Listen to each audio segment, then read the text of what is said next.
How y'all doing? I know it's been a little bit.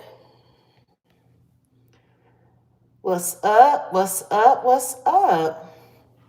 Who we got in here? Jacqueline. Hey, Jacqueline. Sherry. Oh. Hey, what's up, Reese? Pat Blair. Kalik. Nice. Oh, thank you. Yeah. It's getting real. Golden. Hey, Auntie Leah, how you doing? Baby girl. Hey. Oh, yeah, man. Myrna. A Reed. What's up? What's up? What's up? You know, it's funny because every time, I mean, every time I'm on something or something gets blown out the water, right? Every time it happens, something happens in my life. I find myself getting hit with just copious amounts of hate. I mean, pure, full-on hate. I mean, like, every time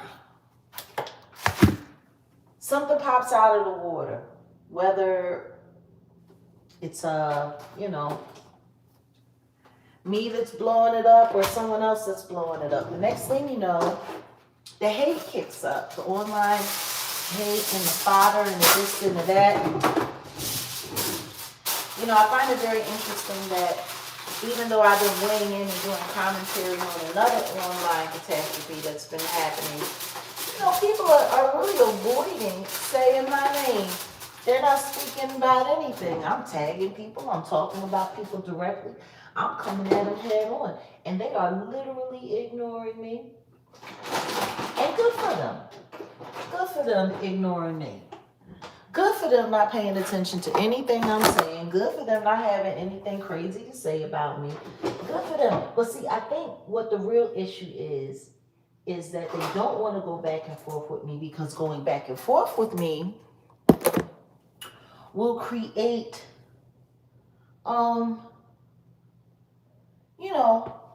engagement. And I think right now what people want more than anything is for my channel to die, for me to disappear and go away, and for no one to know that I'm out here still hooping in these streets.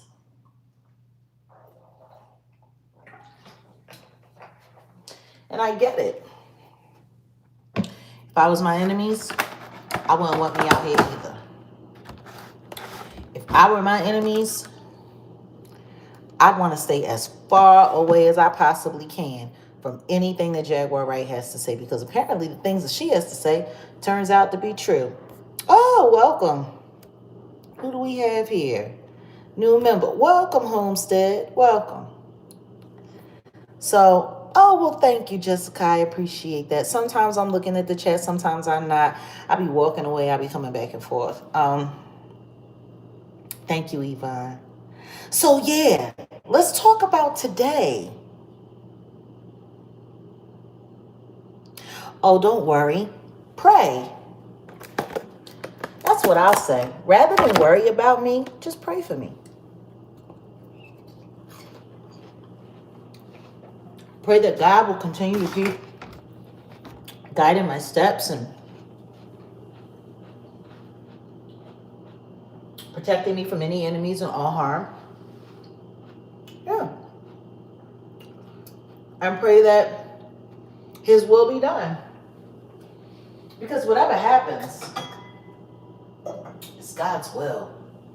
Like, for real, for real. I'm going to be cooking myself a little something to eat.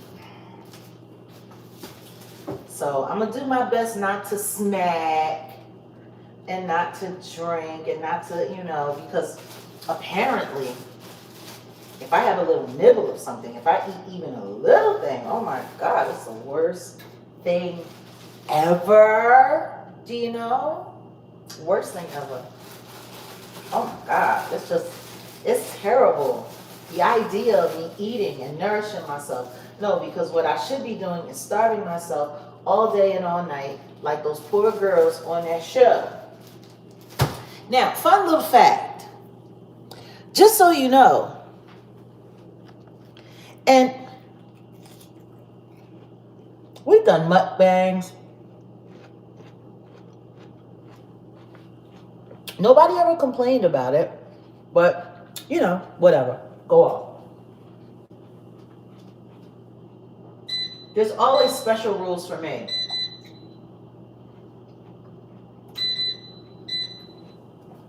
So, fun little fact. There's a few things.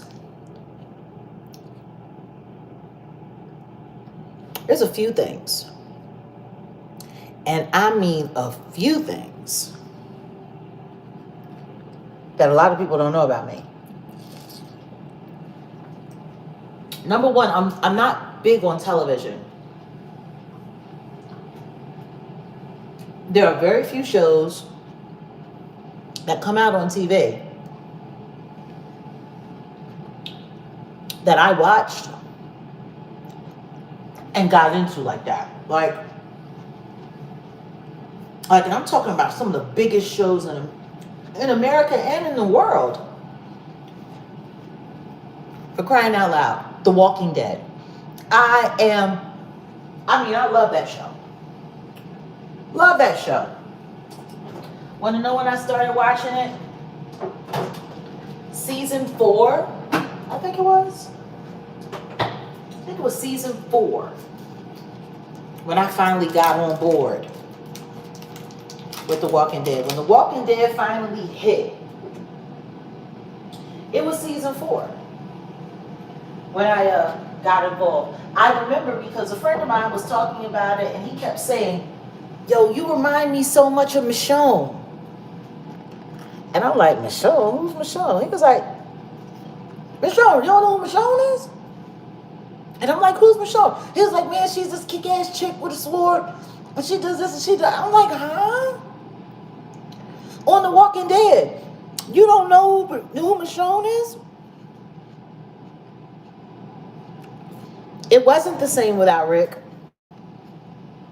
But the thing is, even without Rick, there was so much great character development and work that went into those characters. Like the way Daryl's character grew.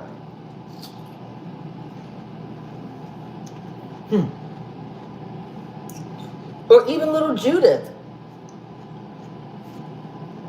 She started out as just a controversial storyline. You know,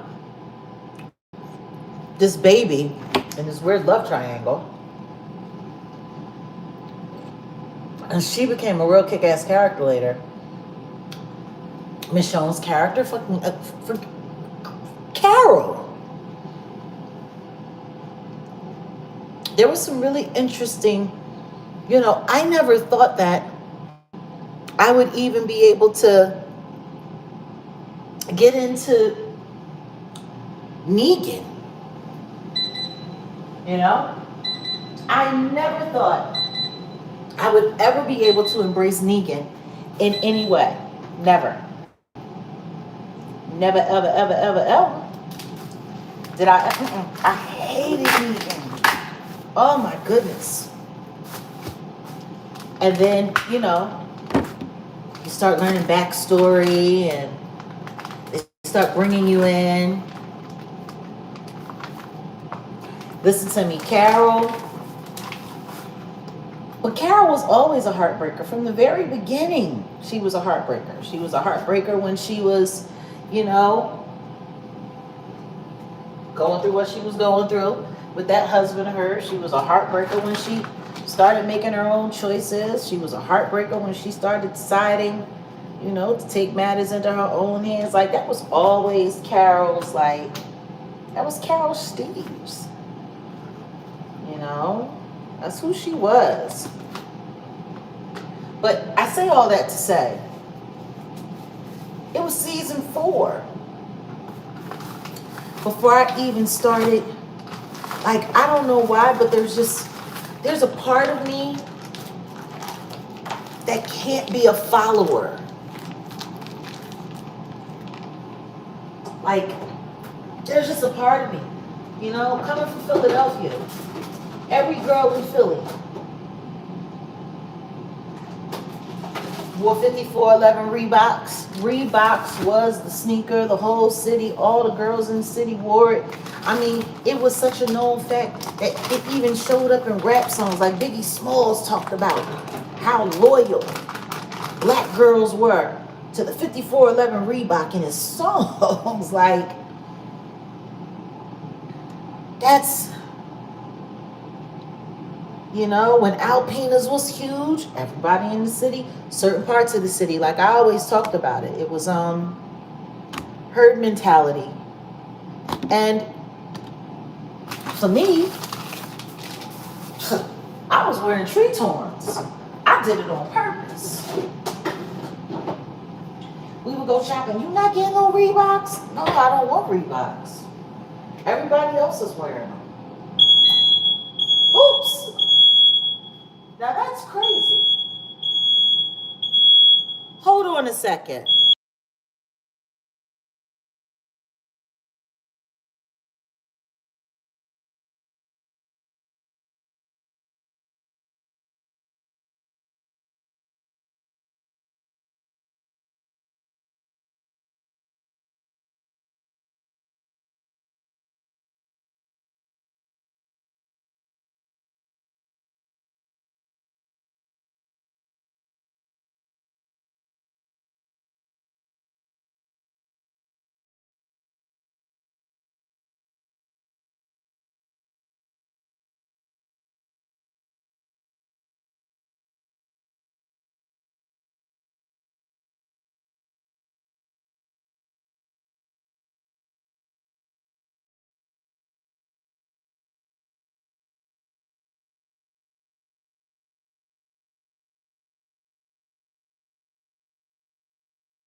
Apparently, my conversation is getting a little hot. My God. What? Yo, I remember when felines was a big thing too. Like, I was never into trends. Yeah, like just never. Now, if there was something that came along that made it kind of like a relevant conversation, then yeah, I would.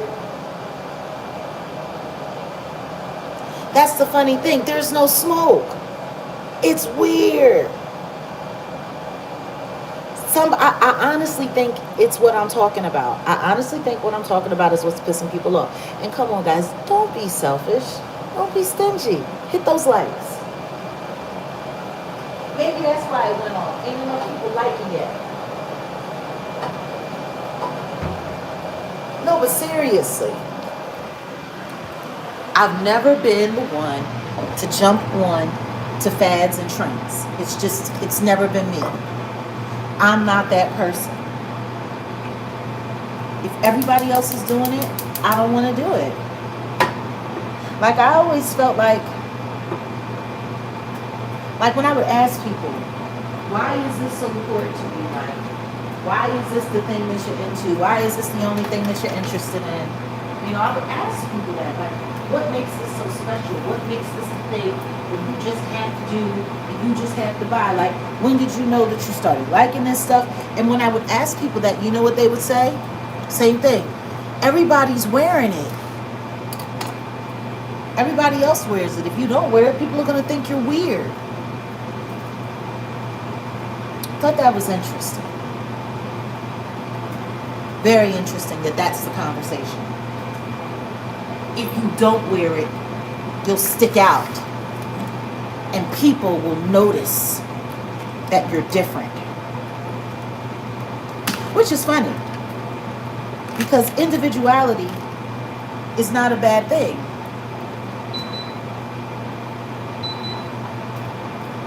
Like, individuality is what we should be teaching people. Be your own person. Be your own self. Don't be so quick to just go along. Like, that's why peer pressure, that's why our children suffer the way they suffer. You know, that's why we have all of this negative stuff going on. Like that whole, all of those kids running around last year talking about 6'7", and all of that stuff, having absolutely no idea that they're calling in demonic shit. Meanwhile, parents are just sitting there, kind of like just going along with it, and not questioning why their children are so easily caught up into this fad. Like, honestly, that whole 6'7" shit, it should have scared every parent that saw their children jump into it, and they, especially if they didn't even know what it meant. Especially if they didn't know what it meant. Because see, what it proves is that you can be easily influenced. You can be easily influenced. You can be told what to like, what to think, what to expect. You can be told what to do.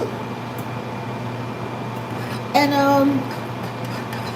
that's funny, because people tend to say stuff like, oh, well, if you don't like this or if you don't do that, you're not normal. You're not normal because you don't do this. Growing up Seventh-day Adventist, I caught a lot of flack when I would go to, you know, family events. Kids would be eating certain things and I couldn't eat them because it went against our religion, went against our practice. You're weird. Your family's weird. What are you, Jehovah's Witness? Like, stuff like that. People,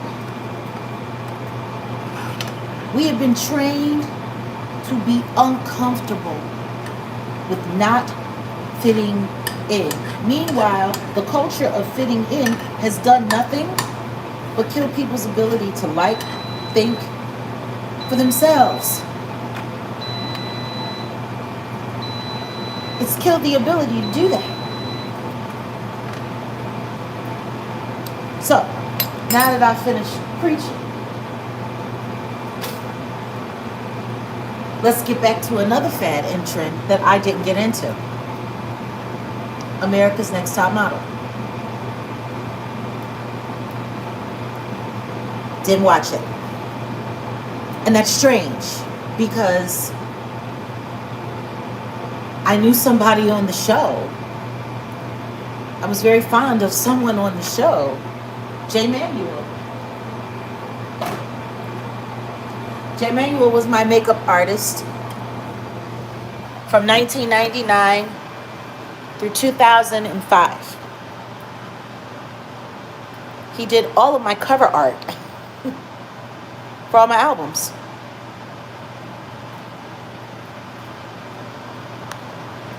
It's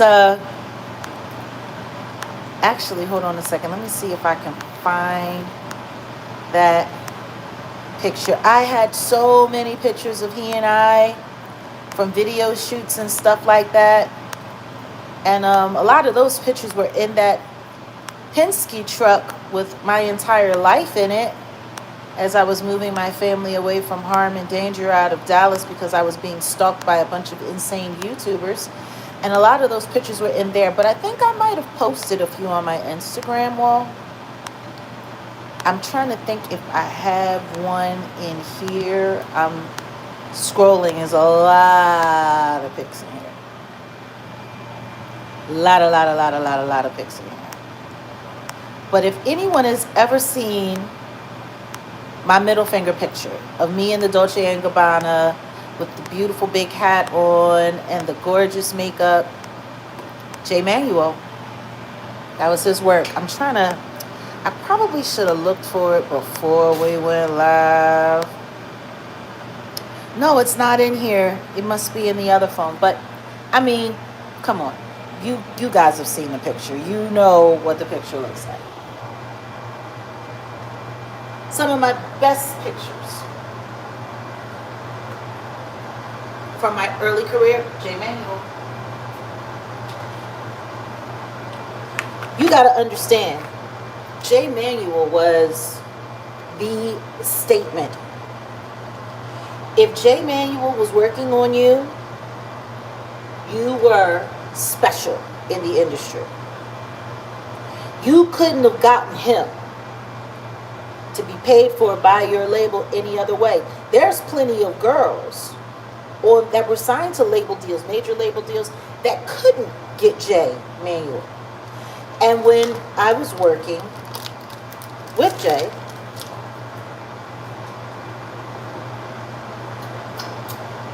he was working 2 miles, damn near exclusively.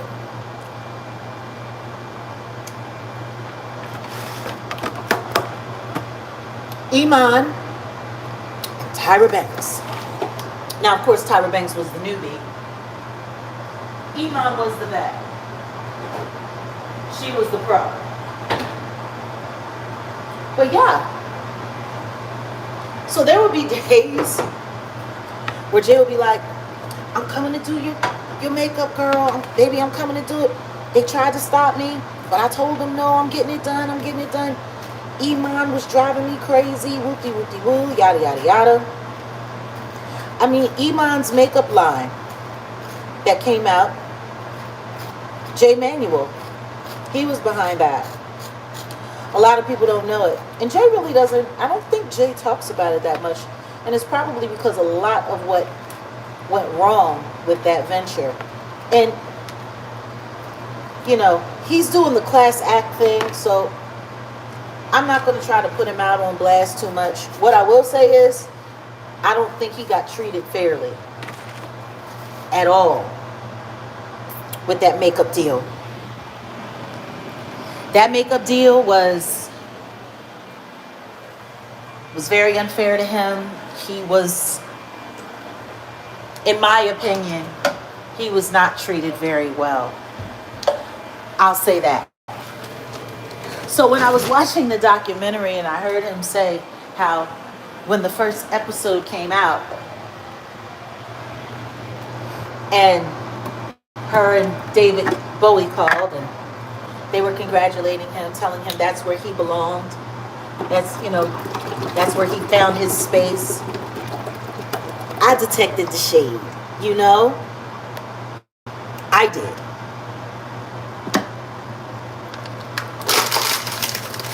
Like I said, there's a lot of things that I won't say. Out of respect for him. You know, he's not trying to kick up any dust, and I'm paying attention to that. Which is part of the reason why I decided if I'm going to be having conversation about this topic, this is where I'm going to start. Because I smell bullshit 80 miles away. But this, it's brazen. And I also want to make it very clear, I have no intention of trying to destroy.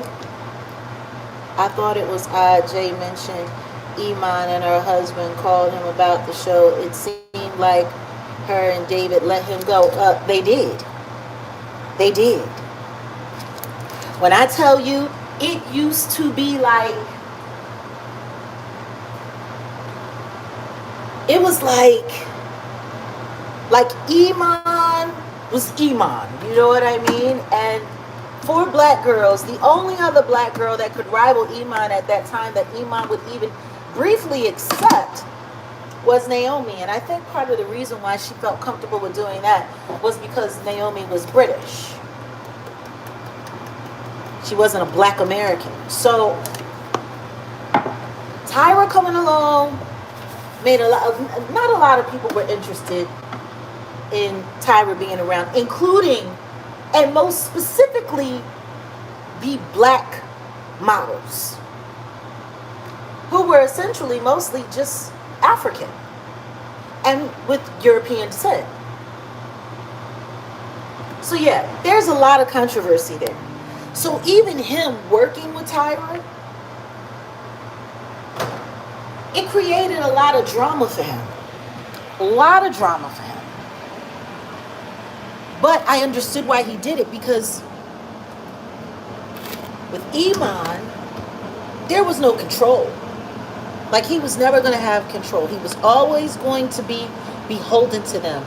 I mean, it was Iman, and she was married to freaking David Bowie. Like, it was pretty much be glad you're employed and be grateful.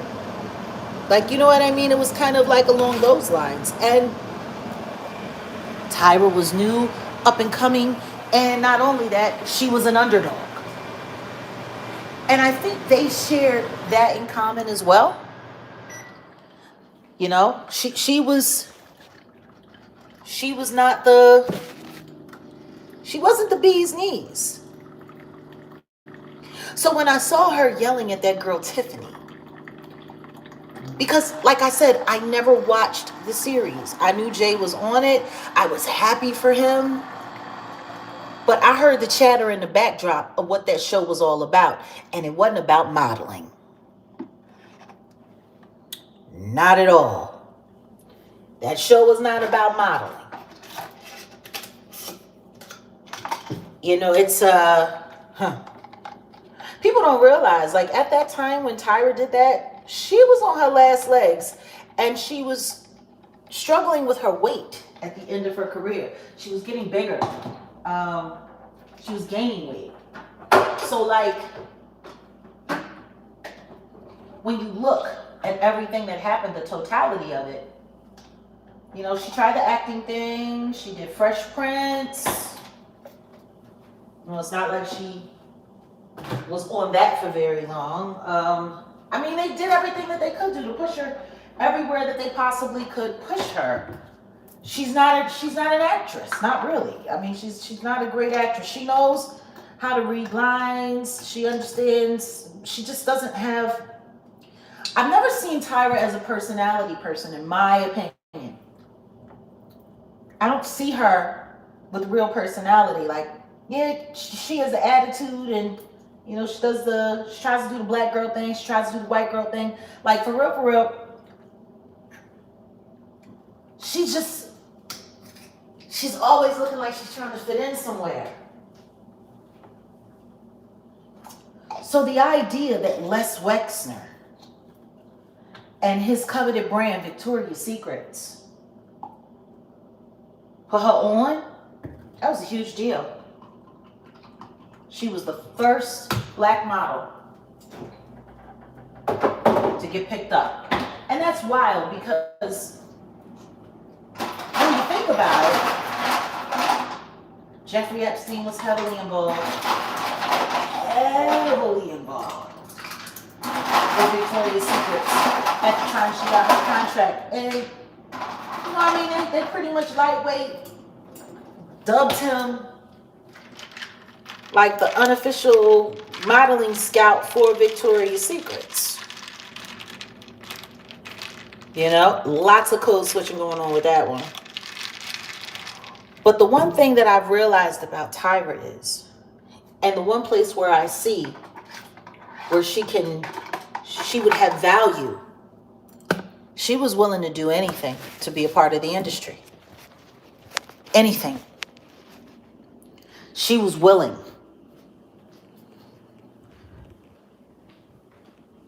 So when I saw her yelling at Tiffany that day, you don't know what I had to do to get here. You don't know what I've been through to get here. Did nobody not pay attention to that?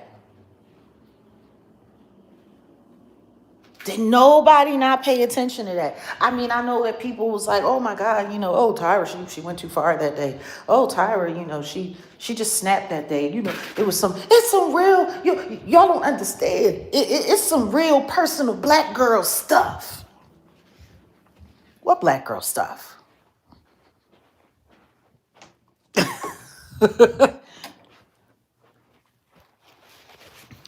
You know, that first season. I'm going to tell you something right now. When it comes to these people in this industry, they don't reach back. She messed up. She messed up big time on camera.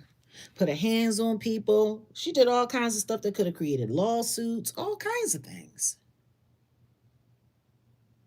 They don't reach back. And now Tiffany's doing interviews.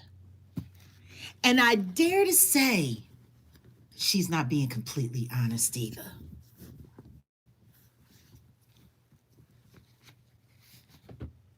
See, there's more to that story. And like they all said, a lot of what Tyra had to say got cut out. And it was said that she was talking, running down, like talking cash money, like hardcore cash money crap about the girl's family, about children, about all kinds of stuff. Like fighting words. And it was kind of crazy because the truth is, with the temperament that she had, I'm surprised that that girl didn't jump up and bust Tyra in her chops on that day. Like, I'm hella surprised. She didn't. This girl, this hood girl, and she didn't jump up. And it was funny because the way they talk about it, the stuff that was edited out, the stuff that we didn't see, the stuff that wasn't in the series, it almost kind of sounds like Tyra was saying it intentionally to get a reaction.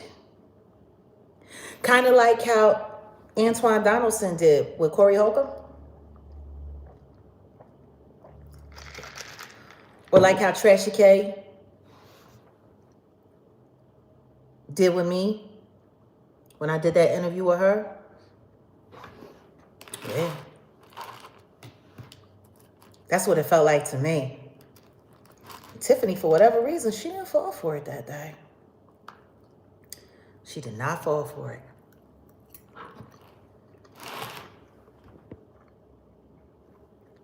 There's more to that relationship. She was meat. There was no need to reach back. All of those girls auditioning for that show, they went through the trouble of putting her through, anger management and doing all of that stuff. For what? There's 50,000 other black girls who wanted her spot.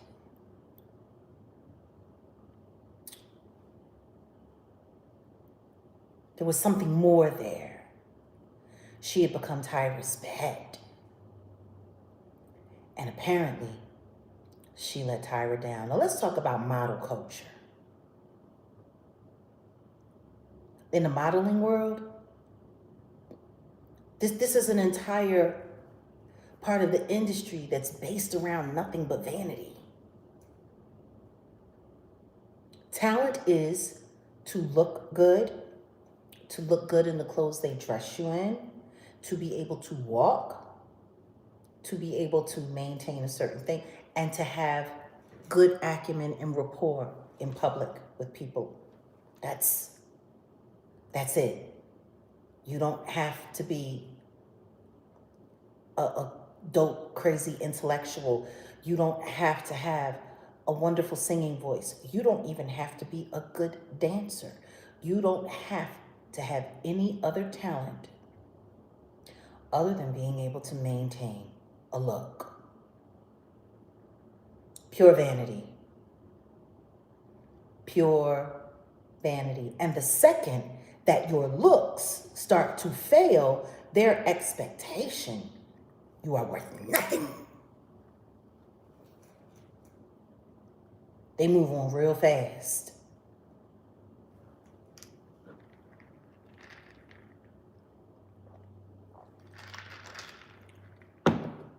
Real fast. So,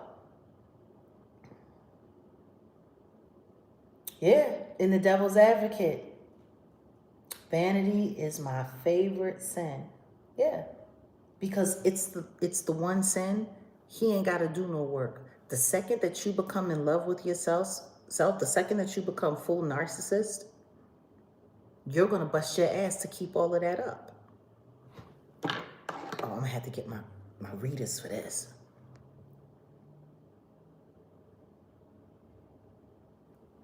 Oh yeah. The contestants, it got real for the contestants the second that they got cut.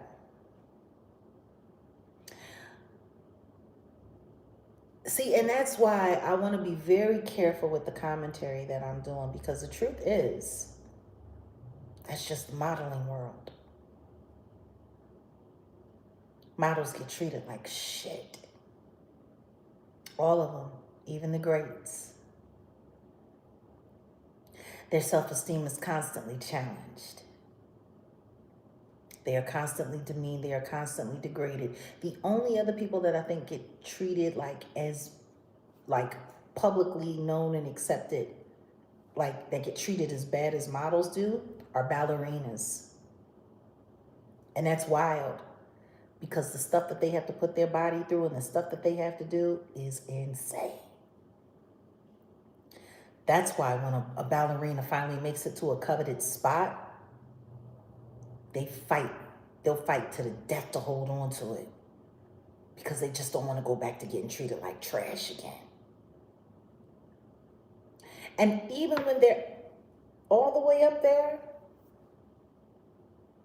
meeting expectations, they still don't get treated the way they should. There's limits. See, that's what the industry is all about. And understand this, when we talk about industry, we're not just talking about one thing or another.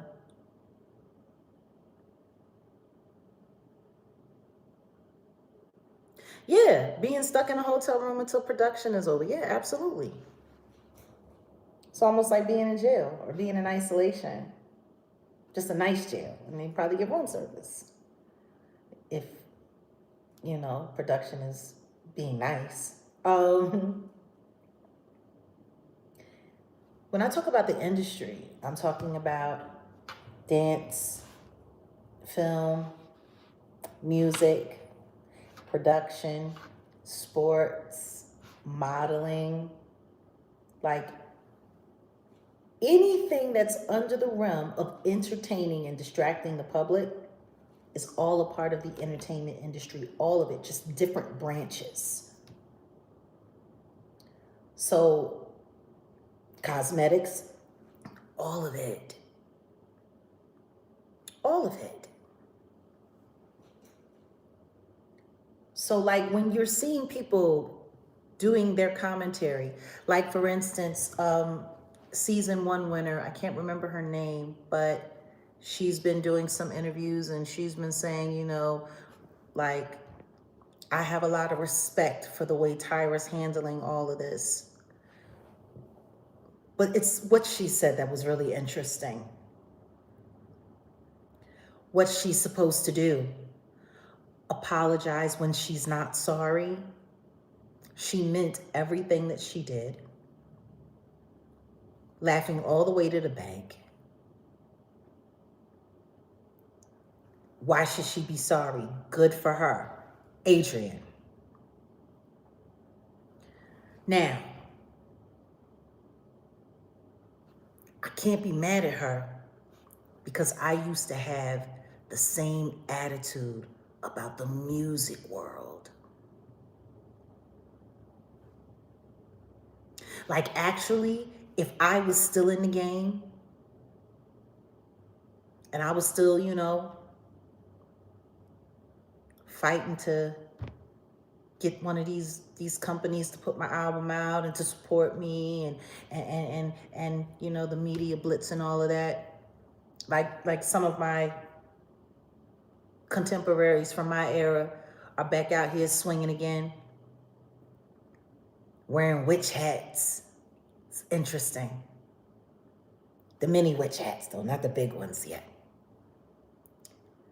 Woo! Yeah, I'm good.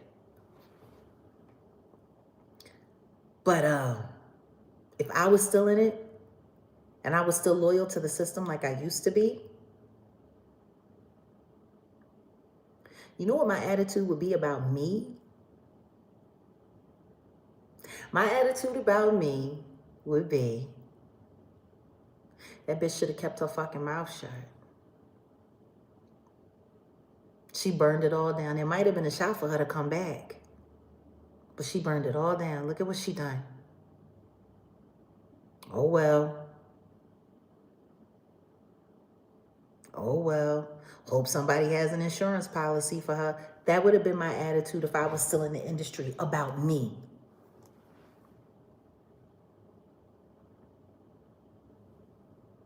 That would have been my attitude. No, reality TV isn't reality. It is a production. But the point is, they sell it to the world as reality. Why do you think that is? We'll get to that in a minute. But let me just stay right here.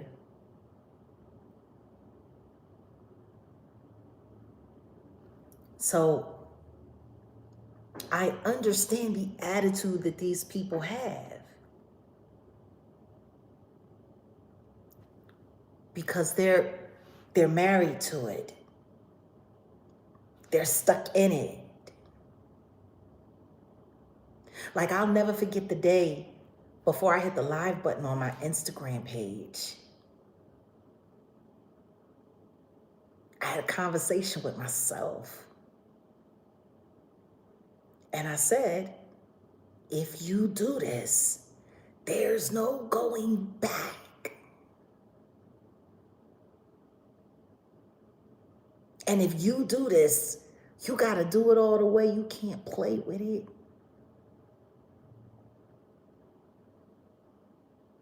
Because the truth is even if I had taken the money that I have been offered in the past, I would have got that money. They would have waited for me to get comfortable. Then they would have set me up and something would have happened to me anyway. And then they would have found a way to come and take it all back. Because that's what they do.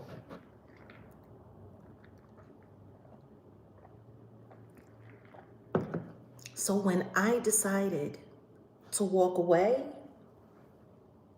I knew it was forever.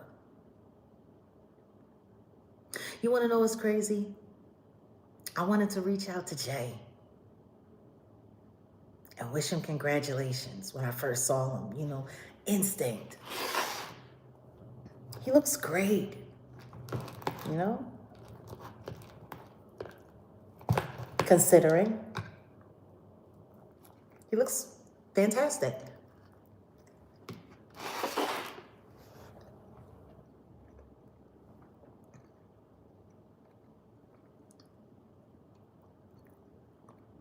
And then it hit me. Don't.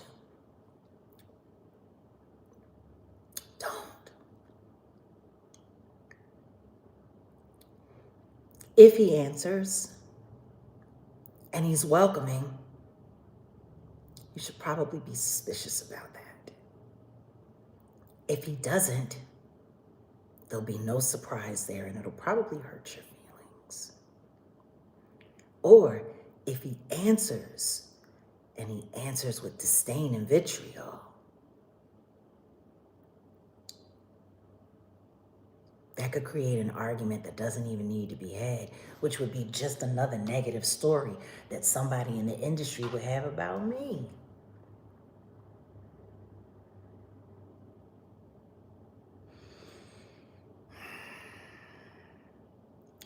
Eggs with vegan cheese and beef bacon and toast. I know it's stupid to have something that's vegan and then to have, you know, something that's not.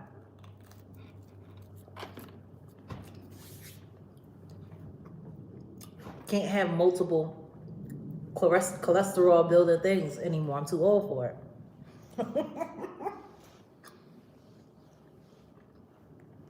I'm gonna have to find something new to replace that too. Little by little, walking away from meat completely. But no, seriously, I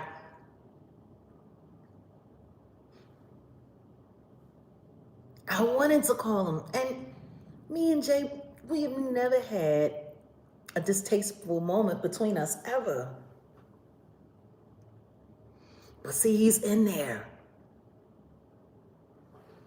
And watching him in this documentary made that very clear. I don't know who this is. The movie Black Swan with Mila Kunis hits Vanity Rise. Exactly. Oh, Black Swan.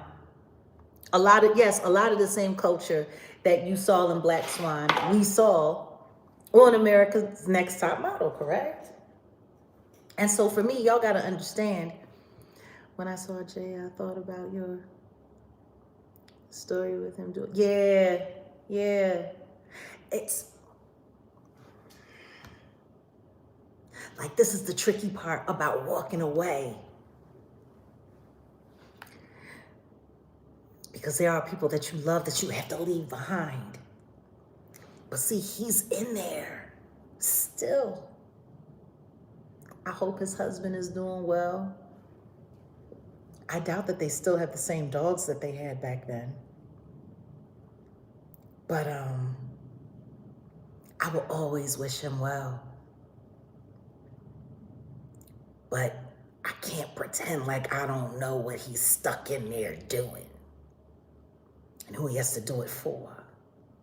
I am very proud of how clever and how skilled he's become at shaping the right narrative to keep him and his work and his money and his life safe. But make you no mistake about it, if J. Manuel ever decided to turn away from the system, he'd be dead in a month. And that's not me wishing him harm. That's just the truth. He'd be dead in a month. They'd work on his husband first. They'd start attacking anybody that he loved around him. If his parents are still alive, them, nieces, whatever the case may be. See, because of where he sits.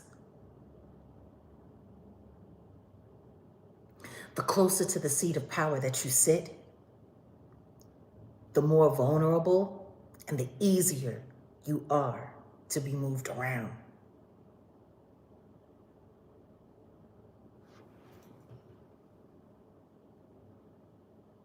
And those of us who were there, close to the seat of power, we know that. Think about what he said when he tried to quit. He went on vacation. And his lawyer had to contact him at the hotel to let him know while he was on vacation. Yo.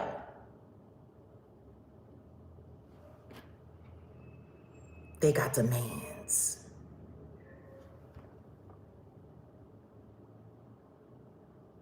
Imagine wanting to quit, wanting to walk away and not being allowed to. Then they said one season and it turned out to be like 6 more. Like when he was trying to leave, I think he didn't get let go till what? Till cycle 18? They forced him to stay. And then not only did they force him to stay, they stripped what power he did have and made him nothing more than a face for television. And then they used him to help push the agenda that they wanted while they kept him on the outside, and Tyra wouldn't even speak to him.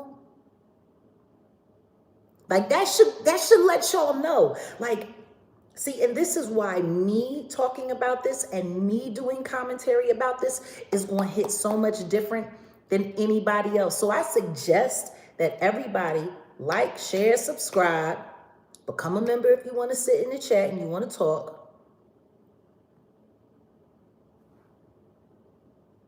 Because nobody else is going to tell you the real other than me. And I can.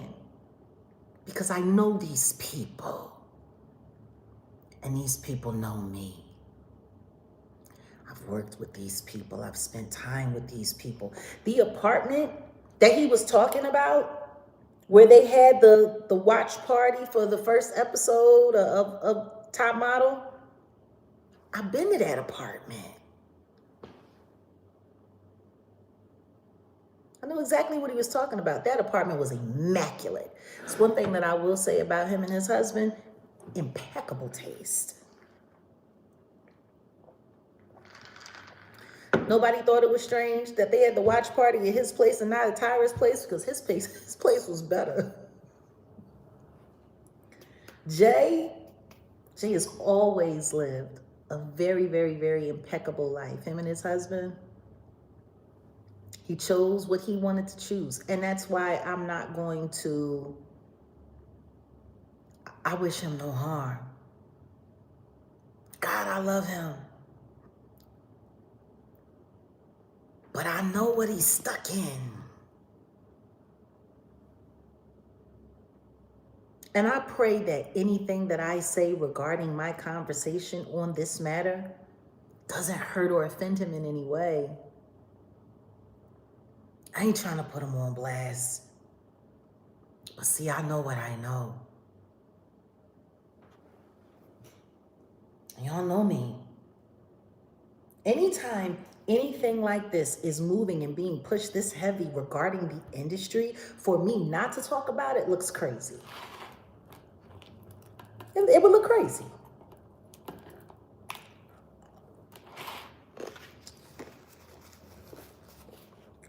So know this.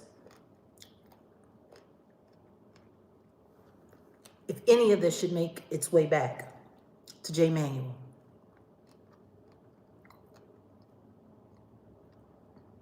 I'm glad you survived the game. I'm glad you're still you. And I pray that whatever beauty in your life you have, you get to cherish until you leave here naturally.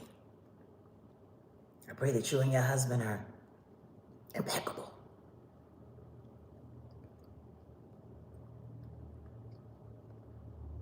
But I stand where I stand and you are where you are, and nothing but love from over the fence. But I gotta call bullshit, because I know better. I know better.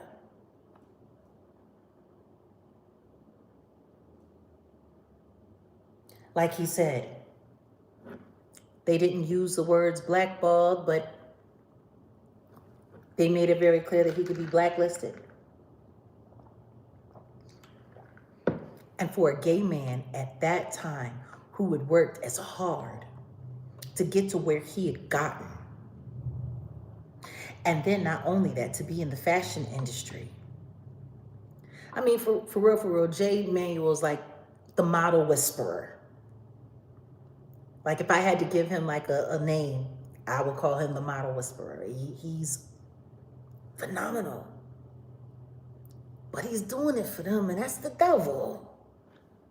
You know? Let's just be real. Let's be real. Listen to me. These images like this,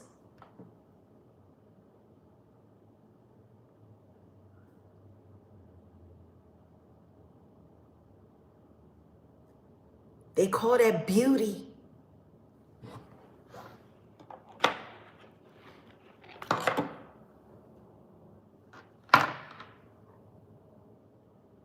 That child is starved within an inch of her life, wearing meat.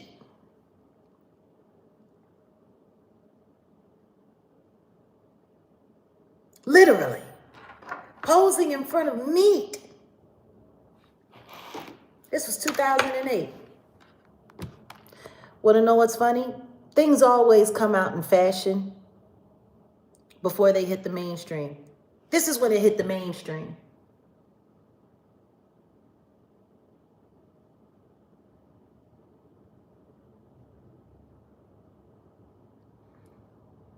I mean, to a certain extent, regarding the comment that you made about Nori the fraud,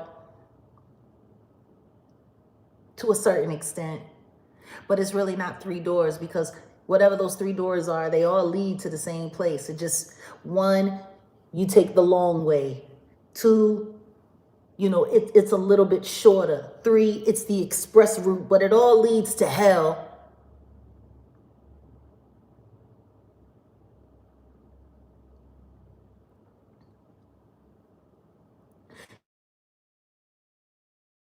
$20.10. Oh, let's not forget the shoes.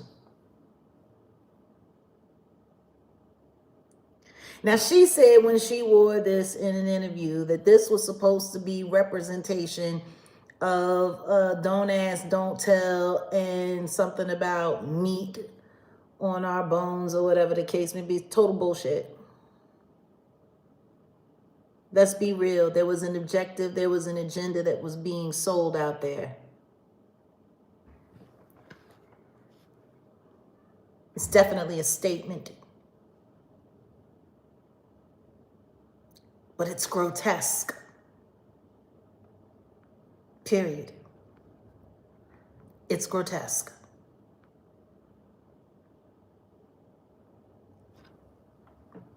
Don't get me wrong. They funked this shit out. But it's meat on a human being. Anytime you see flesh exposed, that's a carcass. It's necromancy. It's romanticizing death is what it's doing.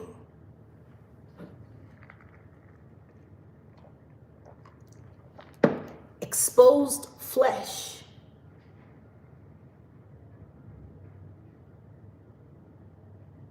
It's death.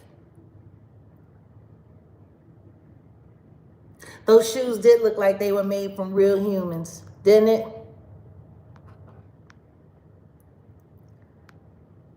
Didn't it look like they took a real person? Like that looks like something from Silence of the Lamb when Buffalo Bill was making his women's suit of real women because he couldn't get a SEX change.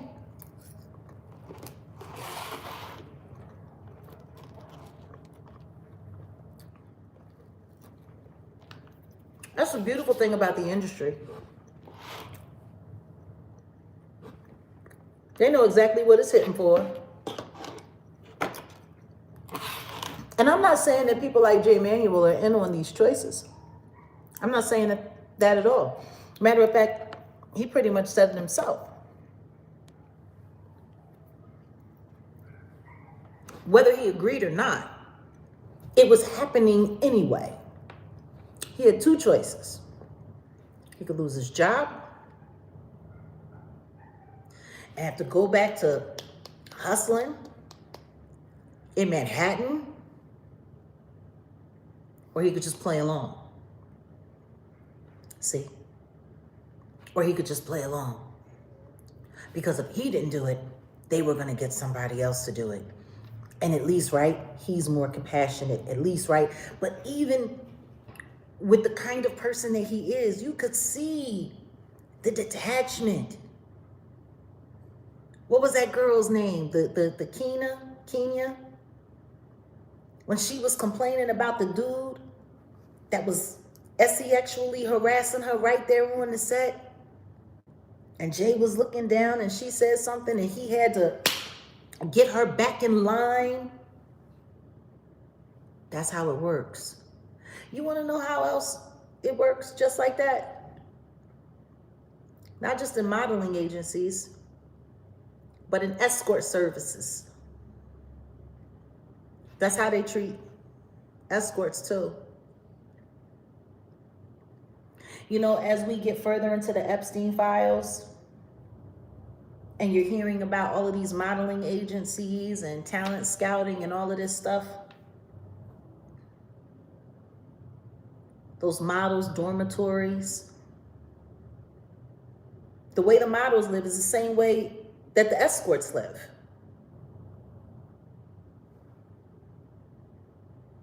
And we're supposed to think there's no crossover in between those 2 worlds.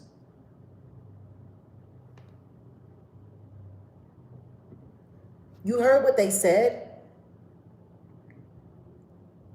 These girls, they come from piss poor America, dirt poor America. And a better life is being dangled in front of their face. What was it that Jay said to her? Oh, you don't want to do it? So what? You'd rather just go back to Burger King? That's standard talk. They throw that in your face. They throw that in your face. You know, for Jay to make it out from under the thumb of Iman, to be a real producer on a real television show, to being a real executive and being ahead of the artwork and all that, that's all he ever wanted. Tyra, his relationship with Tyra got him to that. And it got him to that earlier than it would have if he had just kept fighting it out on his own. See, it was her star power that she had amassed as a model and his ability. And then you bring in Miss J. And Miss J was the flair. So, yeah, I mean,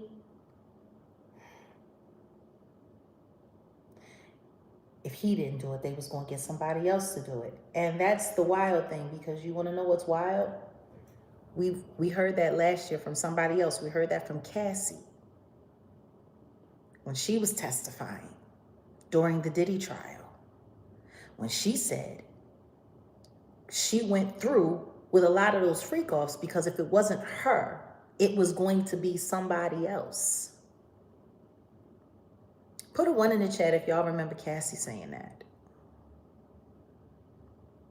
Put a 1 in the chat if y'all remember Cassie saying that testimony during the trial. If I didn't do it, it was going to be somebody else.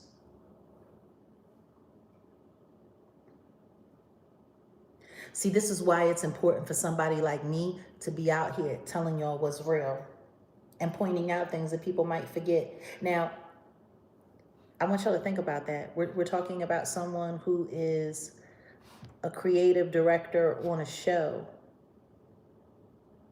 with producer power at that time and a concubine of a mogul monster. But let's be real, Tyra got put on by a mogul monster who was in bed with one of the biggest monsters of all time, Jeffrey Epstein. See how this works? If y'all feel like I'm highlighting a perspective that y'all haven't heard in any other commentary regarding the backlash and the exposure of America's Next Top Model series, put a 2 in the chat.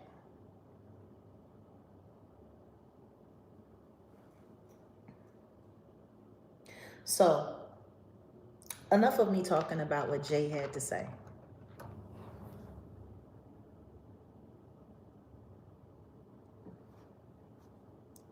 And this isn't me in any way defaming or going after him.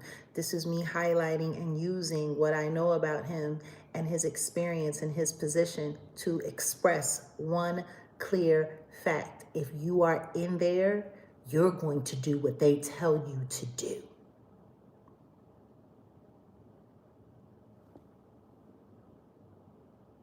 And walking away means you give it all up. Everything that you've worked for, everything that you've ever done, you lose it all.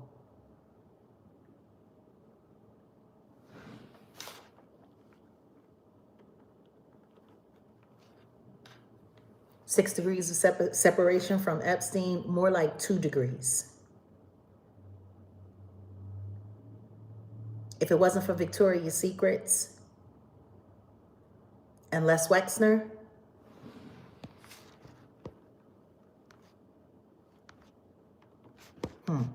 where Where he at?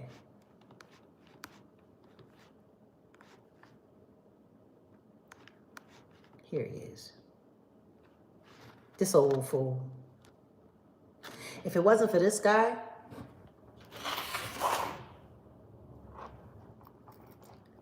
America's Next Top Model probably would have never happened.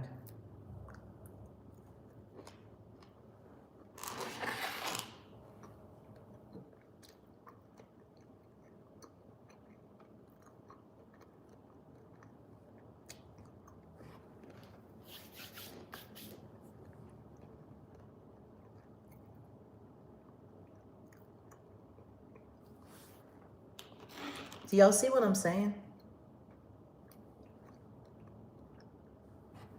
Now, you go and do a basic search.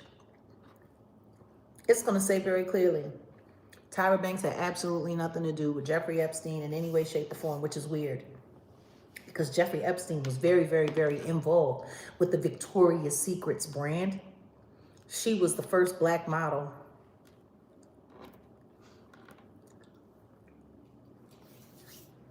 to be embraced on that platform.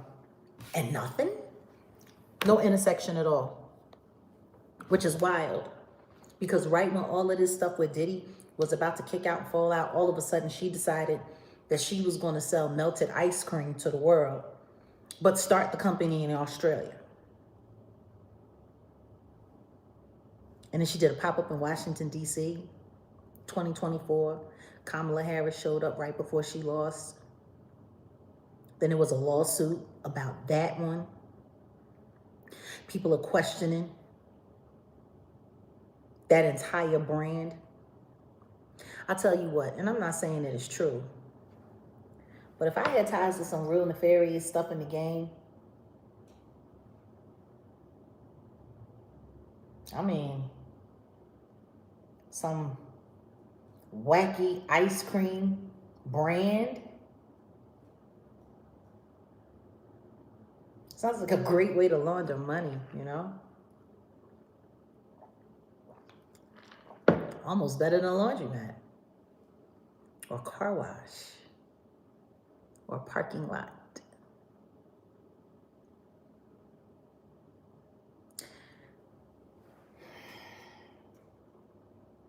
The pandemic hit, people started binge watching old episodes, and now all of a sudden people are seeing the harm. I'm going to be digging a lot deeper into a few other things because there's certain key points that are really not being discussed.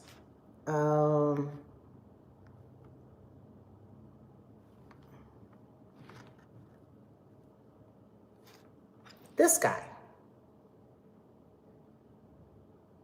you know, before he did this with Tyra,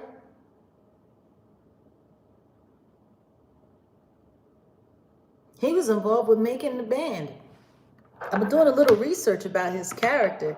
You know, people keep saying, yeah, you guys were watching it as kids. And what did that do subliminally to your self-esteem? What did that do? What's this guy's deal? Apparently he's one of television's biggest scumbag. Said he's very self-inflated and self-involved and would pretty much do anything to make a quick buck.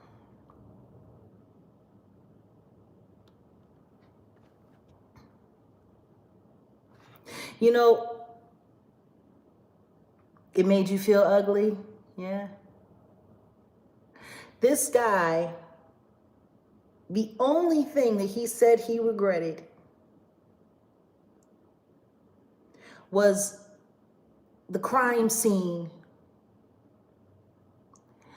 You know, I don't think anybody realized the subliminal messaging behind even that photo shoot, because it showed them all, that one, and then the DURG addict one where they had people with vomit and, you know, looking like they had OD'd, and people, you know, torn apart, torn to pieces.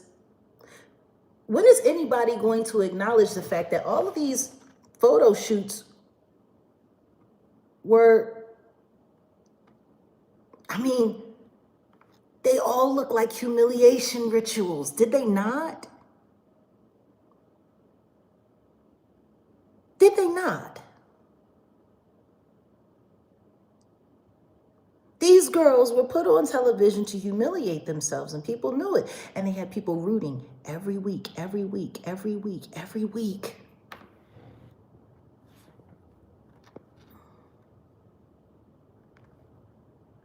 You know, it's so funny because now they bringing out this girl, Tyra's girl, Tyler's girl.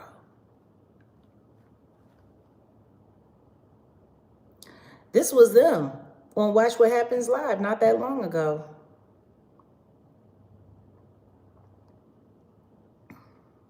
I would have to say, of all of the seasons, she was probably, next to Tiffany, Tyra's favorite. And she still adores her. There is such admiration. You know, it was funny because when I first looked at it, I was like, how? I'm like, it's weird that they're doing this and Eva's not in it. They didn't have Eva in it. They didn't have Winnie in it. They didn't have Yaya in it. Takara not in it. Like, there's a lot of people that wasn't in that documentary. But y'all know they have another one coming out, which is part of the reason why I fell back and I just didn't jump on the bandwagon, because I wanted to really pay attention to the tone of this one before I started speaking on it, because they got another one that E is doing with the biggest liar in the modeling world that I've ever known to exist, Janice Dickinson. Janice Dickinson. That's why she wasn't in this one on Netflix, because she's in the one that E is doing. I mean, what's the purpose of having multiple documentaries about this very, very, very now controversial series that didn't age well at all? And now you're going to have competing documentaries with definitely competing narratives. Because I think Janice is supposed to be basically disavowing herself from the practices and all the stuff, even though we watched her sit online. Because even though I didn't watch the show, I did see the clips on social media, you know, that people would post of Janice talking all kinds of crazy and all kinds of wild to all kinds of women. And let's not forget old girl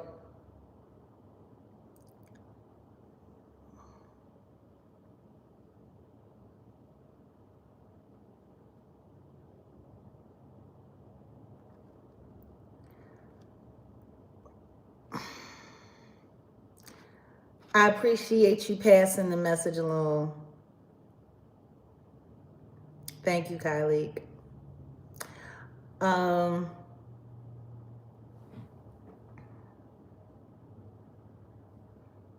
I mean, Janice Dickinson. When I think about how she really, really, really got herself involved in the whole Me Too era, and I mean, the way she was talking about Bill Cosby, I mean, she loved that. And I said to myself, the campaign that they were working up against Bill Cosby at that time would have been a lot more credible if they hadn't have, you know, brought her into it, because she's just a liar. I mean, God bless her. I hope she is still a recovered addict, because she was a huge addict. Huge. It's easy for her to sit around talking about how people need to lose weight and who's getting fat and who's getting this and who's getting that, when she was busy, you know, doping her life away. It's easy to stay, you know, real thin when you're all tuned up. Got your heart rate beating out of its chest all of the time. Yeah. She had help. No, I mean, the one story that I always try to remind people of, because people tend to forget, you know, the real about certain people. For almost a decade, Janice Dickinson sat around saying that her son was Sylvester Stallone's kid. She, oh my God, oh my God, oh my God. She was calling Sylvester Stallone all kinds of names, talking all kinds of crazy. He's a deadbeat, and she can't wait to prove that her son is his kid. She's going to get him for child support. She's going to do this. She's going to do that. Whoopty-whoopty-woo, yada, yada, yada, right? Oh, yeah. For a decade, she was out there in the public, doing interviews, talking all kinds of crazy about Sylvester Stallone. Sure enough, Sylvester Stallone was her baby daddy. He was the father of her son for a decade. Sly got tired of it and said, you know what? Let's do the DNA test. I'm tired of this kind.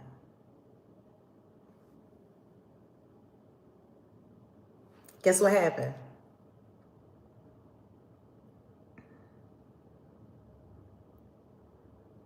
Salute.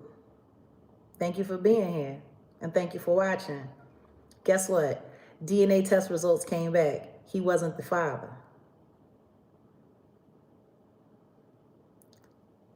Interview time. Oh, Janice, you are not the father. Interview time. They asked Janice, well, what do you have to say now? Because for so long you have held to the this and the that, and that Sylvester Stallone was the father of your son, and da-da-da-da, whoop-de-whoop-de-woo. And you know what her response was? I mean, you know, it was a really messed up time in my life. I was doing DURGSs, you know.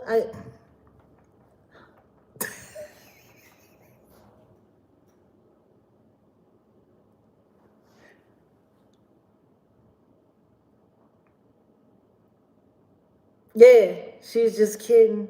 Yeah. Isn't that wild?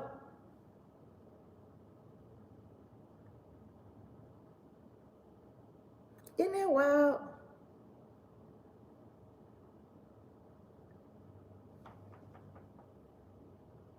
So yeah, now they got her doing a documentary. And when I start seeing that, yeah, they have been married a long time, him and his wife, and they have their family. You know, after him and Brigitte Nielsen were done, and then she ran off to Flavor Flav, that was a strange time in pop culture.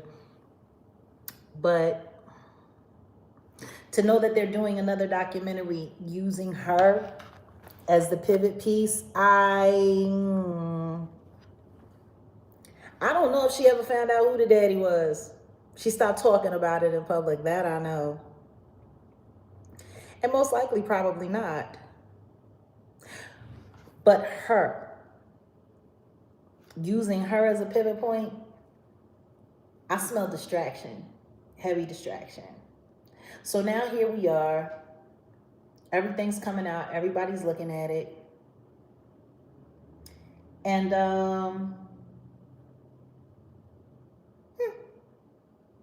it's weird. Because there's certain people from the franchise that aren't talking. But there is one person that's been making the rounds all week. And this was interesting. Because she's probably one of the biggest industry pick-me's anybody could ever want to know. And she's also very good at damage control and how to deflect the narrative when you're getting hit with real accusations in real time. Shall we just take a walk into, I don't know, some interesting headlines regarding Miss Marcel.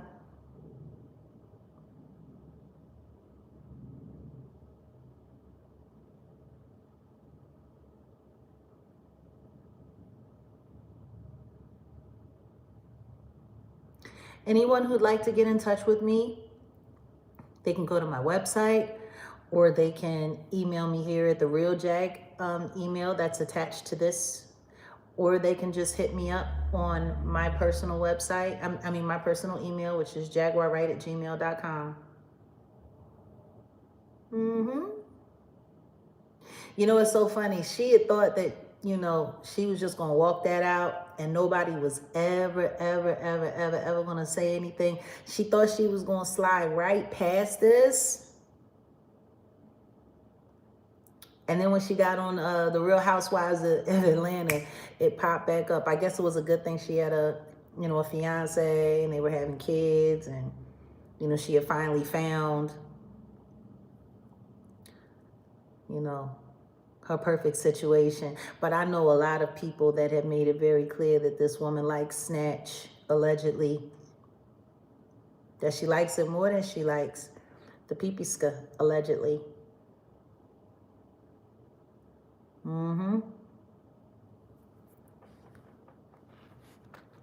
Yeah. Like, it's bad when the dude that you with is saying, yo,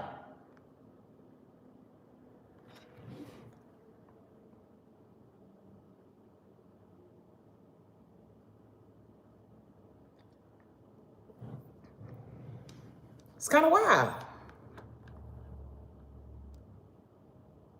Oh, no, my bad.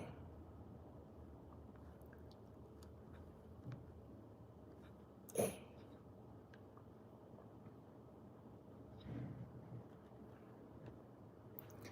So once again, yeah, they did. They got divorced, but I think they got back together. I remember when whole man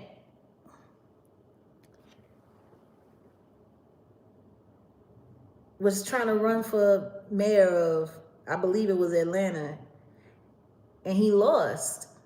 Now, I know people from the area, and they made it very clear that the reason why he lost was because of her scandalous ass private life and the shenanigans she be doing.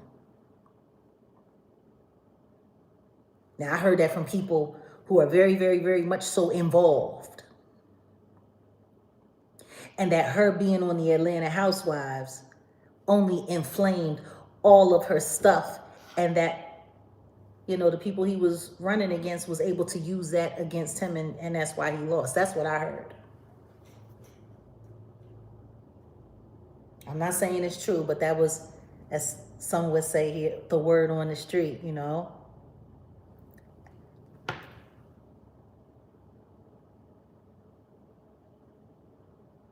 You thought she looked like, she do look like she could be Terrence Howard's sister, don't she? Now, we all know that they've been trying to do everything that they possibly can do to save the industry, to save face for the industry. Now they're pushing out artists that, you know, nostalgic and to try to lure people back in. They're doing everything they can do to try to get Gen X involved, my generation involved, by throwing out familiar faces, throwing out familiar ideas, stuff like that. They're doing everything that they can do to try to salvage. But see, the truth is, America's Next Top Model has too many ties to a lot of things that nobody's talking about. Kim Mock, and the fact that he was involved in the creation of Making the Band, which was also another reality show that was about offering what? I want y'all to think about that. Making the Band, America's Next Top Model. Both of them were offering what? A new life. Both of them were offering careers. Both of them were offering contracts. projects. Both of them were offering, you know, fame, fortune, all of that, right? And all you had to do was humiliate yourself. And Kim Mock involved with both of these projects?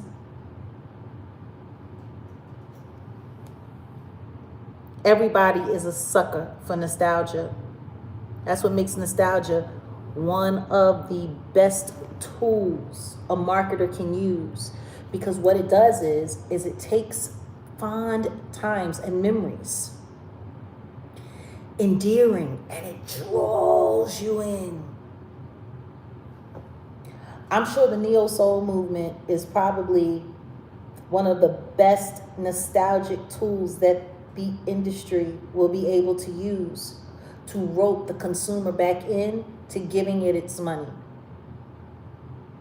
Has the least amount of scandal publicly, anyway, except for what I've exposed. And it's more wholesome than a lot of the other crap that was going on. So they're going to use that. Which is funny because the truth is, if consumers were smart, they'd ignore it all. Because you know what? When Neo Soul was hitting, when Neo Soul was on point, they did everything that they could do to devalue it. They did everything that they could do to destroy the momentum of all of our careers. The ones that were willing to play along ended up working for Tyler Perry and doing movies and shows with Tyler Perry. Who I think it's very clear, in my opinion, allegedly is an industry gatekeeper. Eva Marcel works for Tyler Perry now. All the Queen's Men, 5 seasons. Don't forget, there was an interruption in that show. They weren't even sure if it was coming back. Now all of a sudden it's back. And she's doing press tours. Talking about, that wasn't my experience. Oh, that was most definitely wrong. But listen to me, Tyra did this and Tyra did that. And I had no doubt in my mind, I wasn't expecting this to do anything for my career as a model. This was definitely a TV show. It was a TV show, like totally media trained. And let's be clear. When people start talking about media training, the only thing that media training is guaranteeing that you're going to hold the narrative that the industry once told to the public.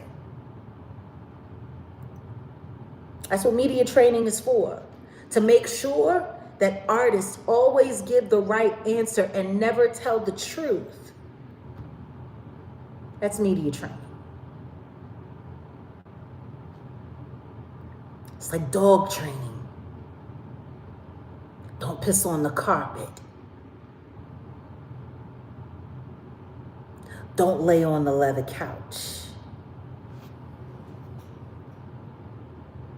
Make sure when someone has a treat in their hand, you beg and sit up. Oh, you better not go off script. You better not go off script at all. And Eva Marcel has done a fabulous job of that this week. Tyler Perry and Tyra Banks have a long time relationship. And they're all covering each other. Look at what, for crying out loud, Tyler Perry is going through all kinds of crap right now. Ain't nobody talking about those lawsuits though, are they? They keep sweeping that under the rug. Meanwhile, now Tyra's under fire. And you don't think they call in Little Miss Pick Me, who was a contestant and a winner from the show? Like, let's be clear, most of these girls did not have real modeling careers. The ones who are most successful ended up going into television. Whether it be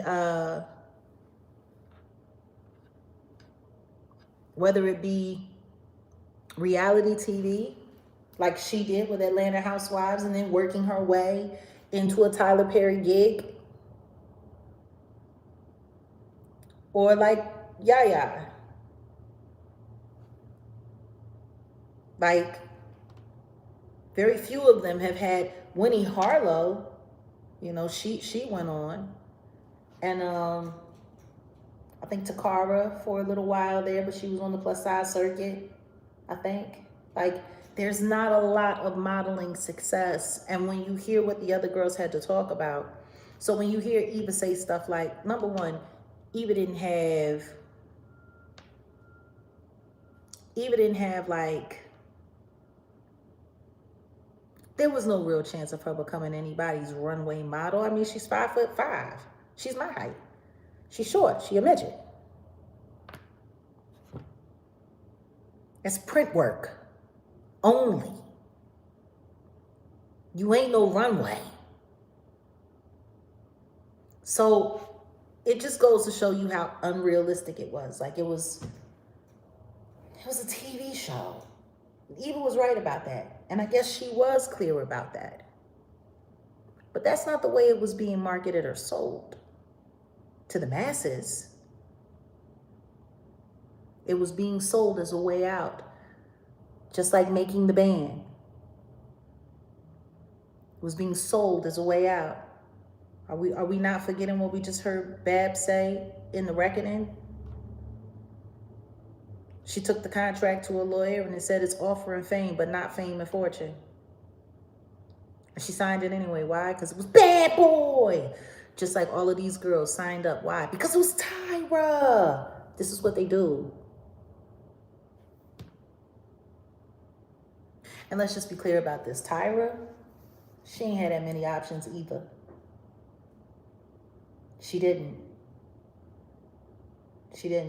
Her runway career was coming to an end. It was coming to an end. She was putting on weight. She was packing on that weight. Her acting career wasn't going, she wasn't going to be no, you know, that wasn't happening. She had plenty of acting jobs. And guess what? She sucked in all of them.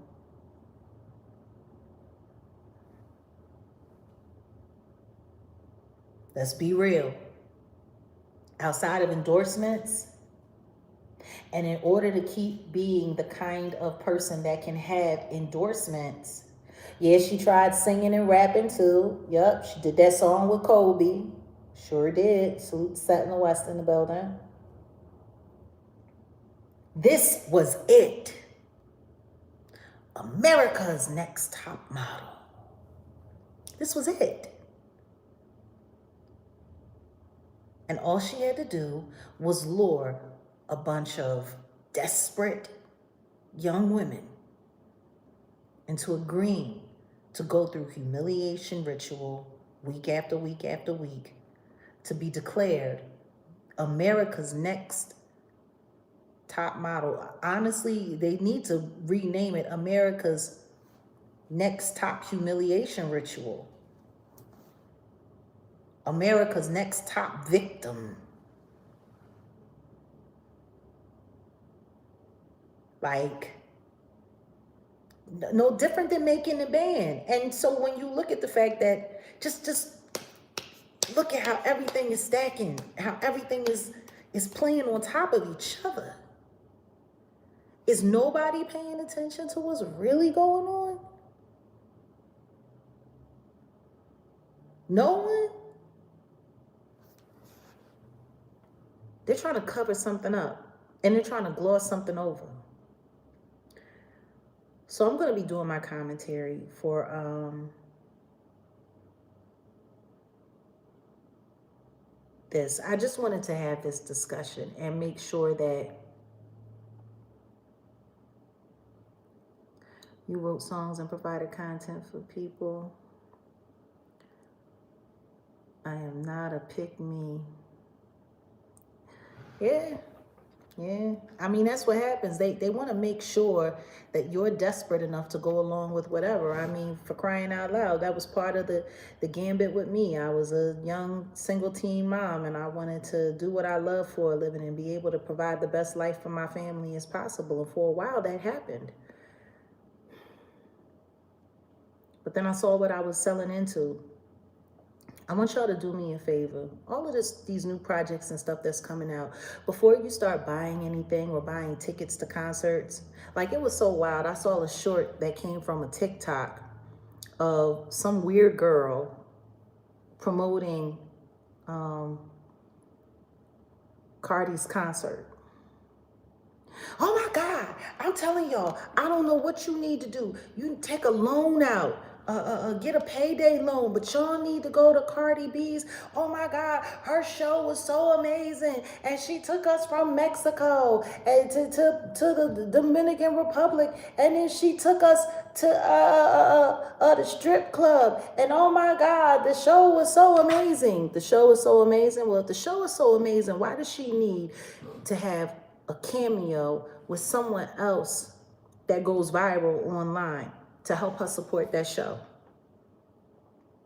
It's been cameo after cameo. I have never seen somebody go on tour and have that many cameos on stage.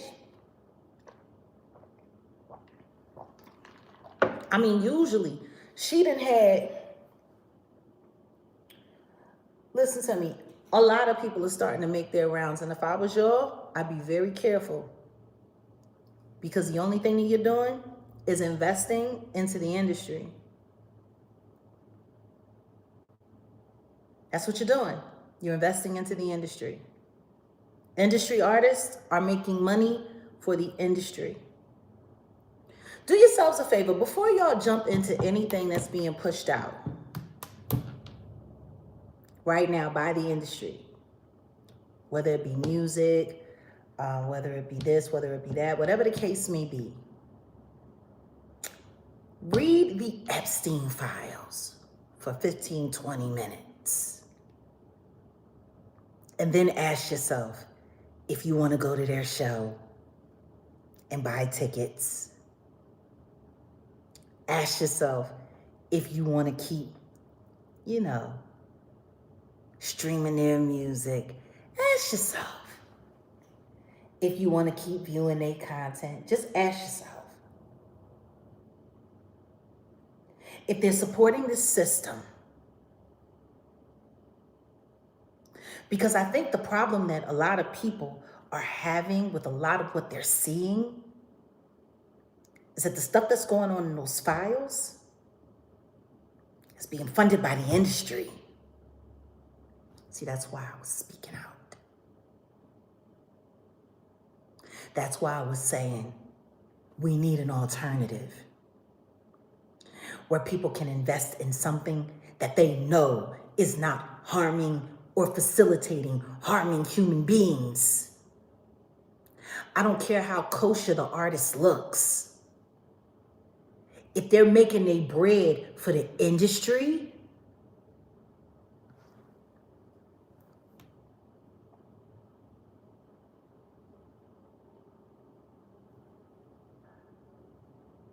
I don't get it.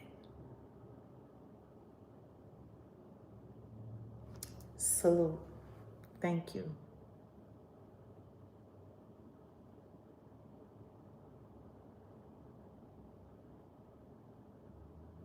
Eric Benet sitting online crying. I've been talking about this stuff for years. These documentaries,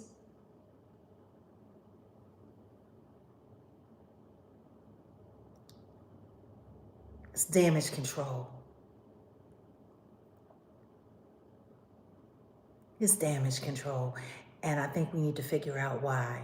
Even though I think I do have a good reason why. And like I said, I'm going to be doing my commentary. I'm going to be doing some videos. So make sure you keep your notification on. Look out for the videos coming up. I'm going to be doing my own commentary and just focusing just a little bit more on the documentary itself, but other aspects. I'm gonna be looking more into this Ken Mott guy because I don't like the idea of what I'm hearing. Developing humiliation ritual shows for Diddy, developing a humiliation ritual show for Tyra, energy harvesting all those young kids. Like, it's looking like what it is. But the next conversation I'm probably going to be having is this.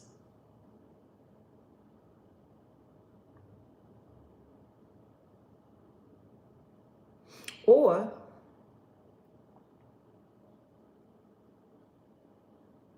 maybe we should just talk about it now. Put a 3 in the chat if y'all want me to talk about this situation now. Put a 4 in the chat if you can wait until I do a video about it.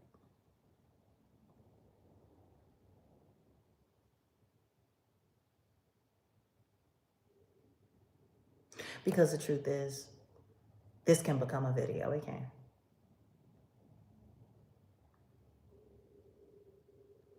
It's looking like 3.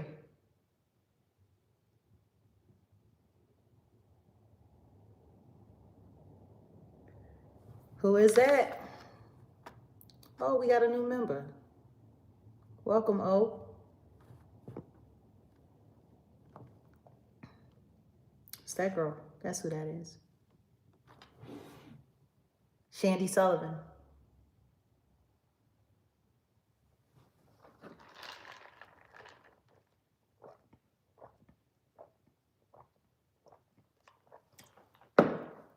You know what?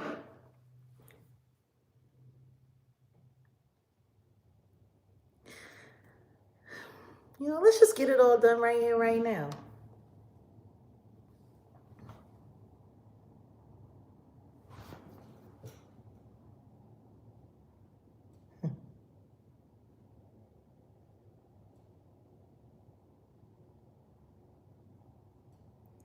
Let's be very clear. Everything that I'm about to say regarding the topic of this young woman, Shandy Sullivan, I hope it hurts. Because see, low key, I've been talking about situations like her situation for the past 6 years.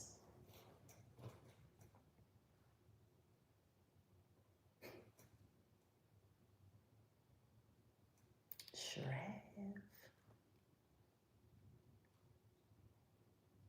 The passive aggressive is palpable. Oh, very much so. I'll be right back. I want y'all to take a look at her.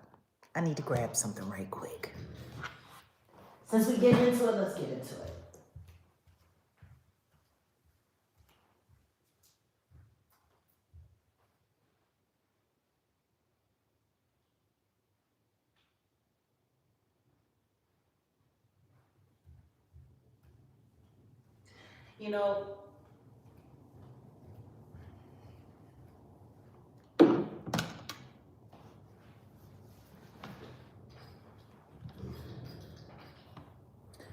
I've shared stories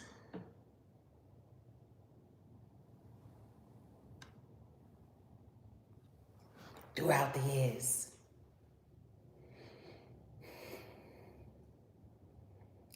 People didn't want to believe me.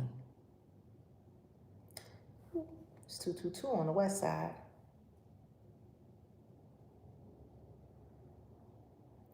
But let's get into it.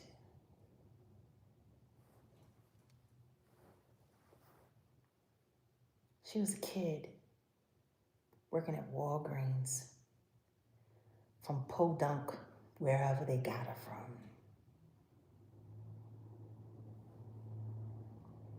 Her boyfriend told her, you can be a model. Those other girls are, you can be a model. When I think about how thin she was, She was so thin. After that incident had happened and they kept the cameras rolling for all of that, to see her sobbed over with her head down and her backbone poking out of her skin.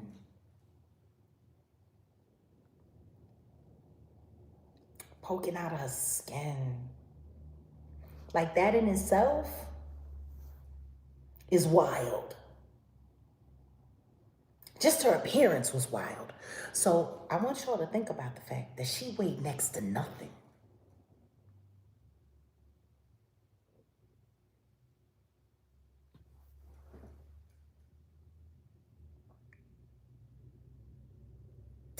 Her story, it's clever the way they rolled it out. Jay has been dropping some details regarding this, and it's wild because I see them all, like, y'all gotta understand, her as she is now, she's a DJ now.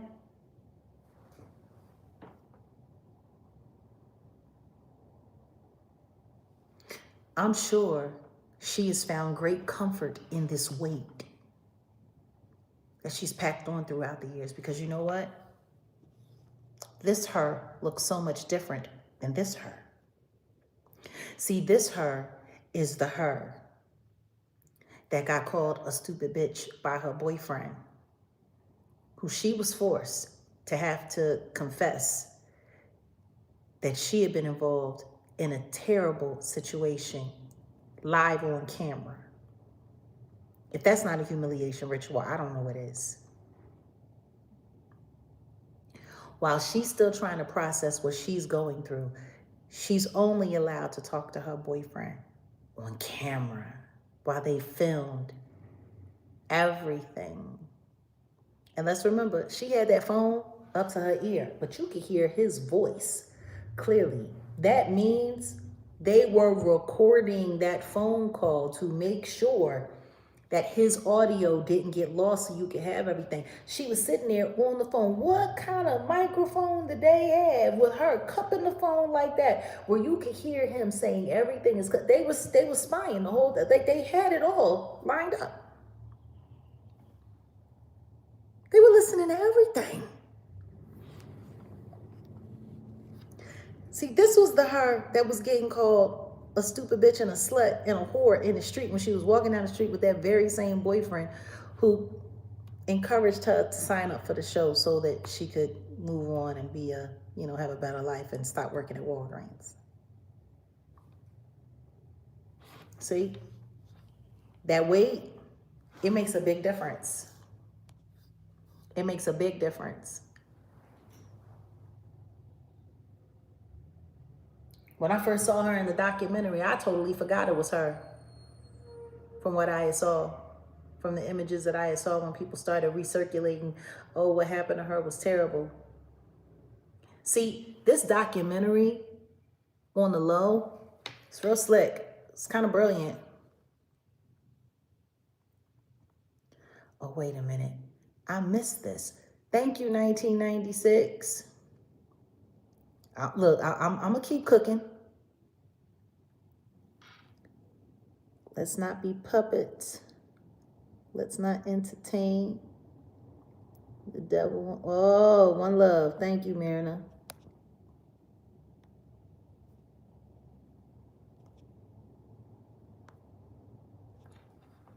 Come on now.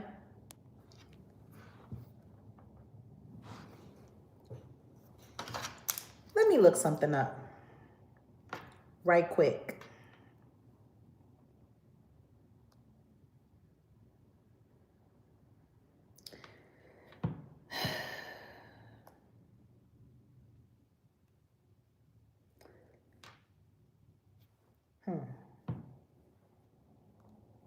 The definition of date grape.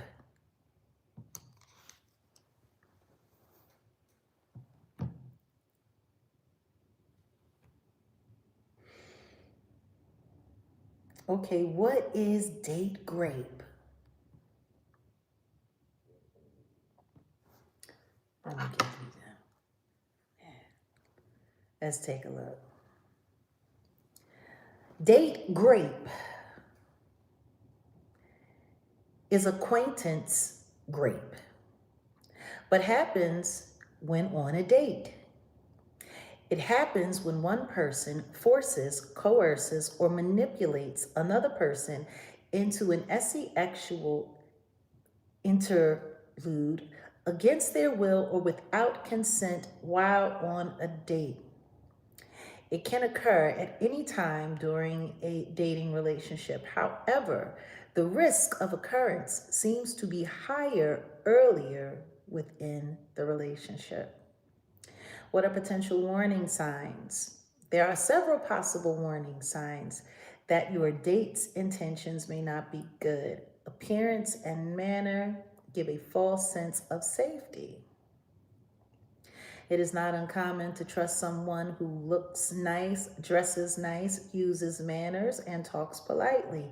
It is often thought that because of some other commonality, such as going, to the same school or from the same hometown, that their date clearly can be trusted. All of this may be true with your date in that they are doing their best to impress you with other intentions, but don't base your sense of safety on this alone.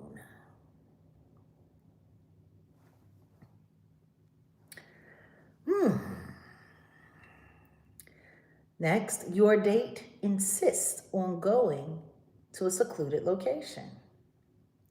If your date is wanting to go to a secluded location, think about why. You can get to know each other and still have some privacy in public areas such as walking around the mall or a quaint cafe, sitting down on the lawn at the campus green square.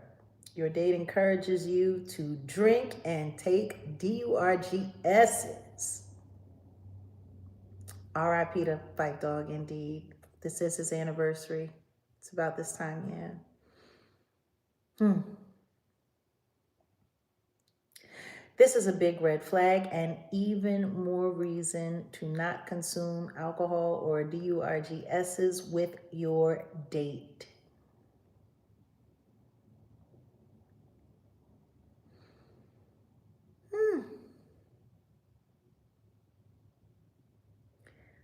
I mean, we could go on and on and on, and I can read and read and read, but let's just stop right there.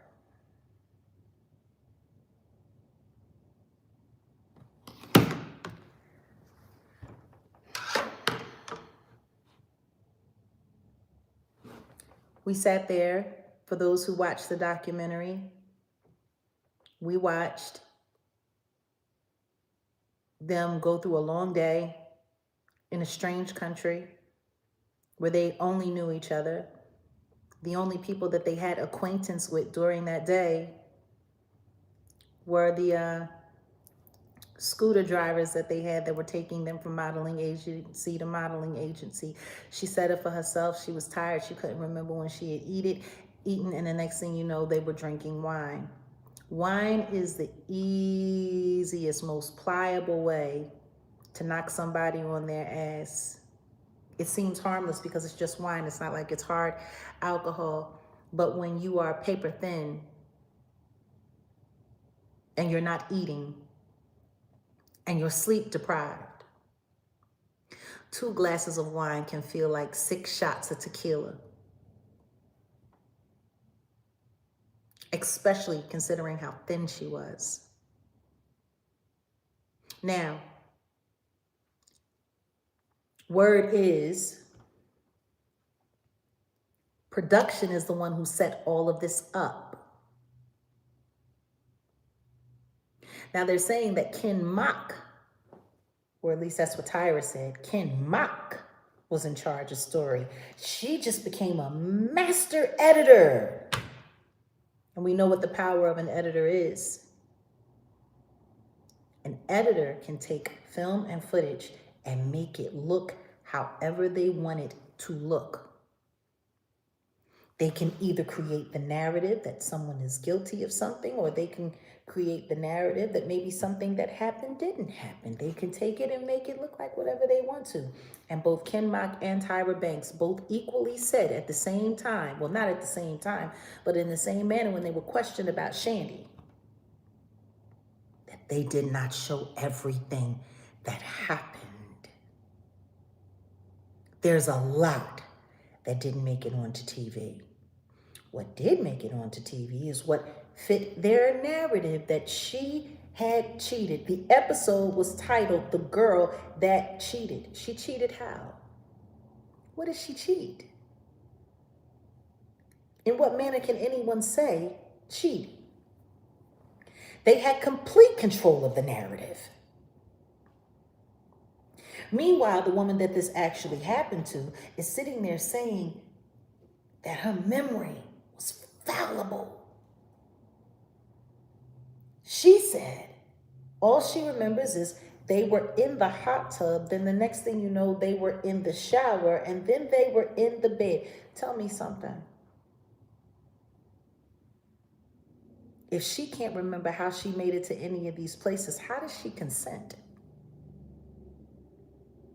Where was the consent? If she can't even remember how she got there.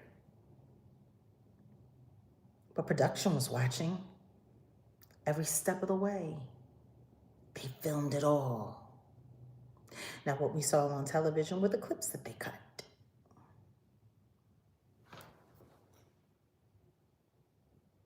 That's what we saw. The clips that they cut. Where's the footage from her being taken? Because she was too drunk to even remember what happened. So who helped her out? Was she carried? How did she make it into that shower? How did she get to the bed from the shower? They showed us clips of the engagement between them. They actually filmed them engaging in intercourse. So I'm just curious, where's all of the other footage from in between? Since Tyra is a master editor and Ken Mock is in control of story, and because she wasn't alone, it was made a storyline. So they had to keep filming because she wasn't alone.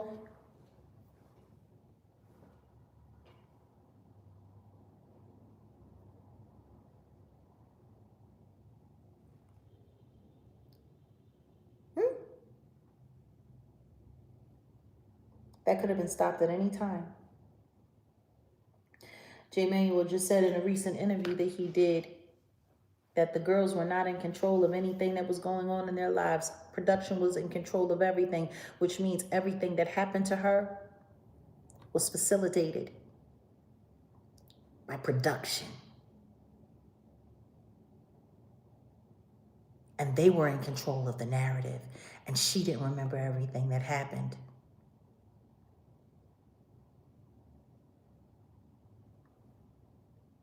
Was Shandy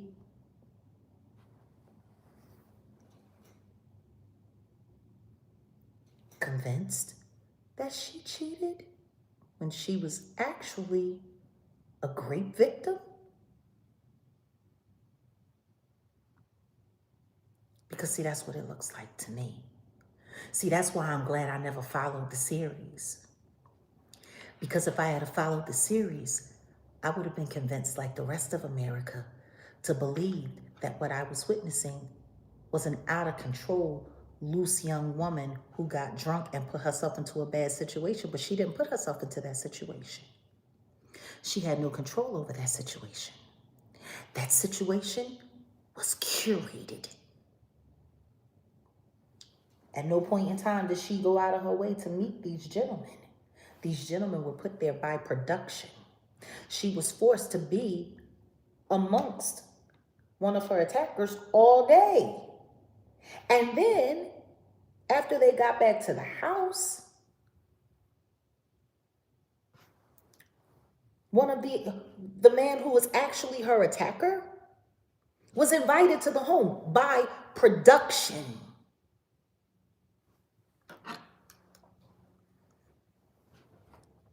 King Corey. I guess you meant to say they did Shandy real bad with all of this and what the other model said. Tyra's still talking about another season. They'd be crazy to sign up after. Yeah, I agree. I agree. I agree.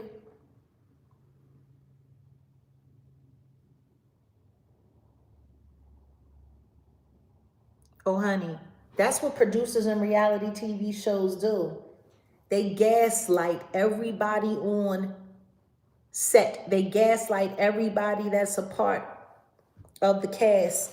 And then they turn them wild, and then they set them loose, and then they film the whole thing. That's what reality TV shows do.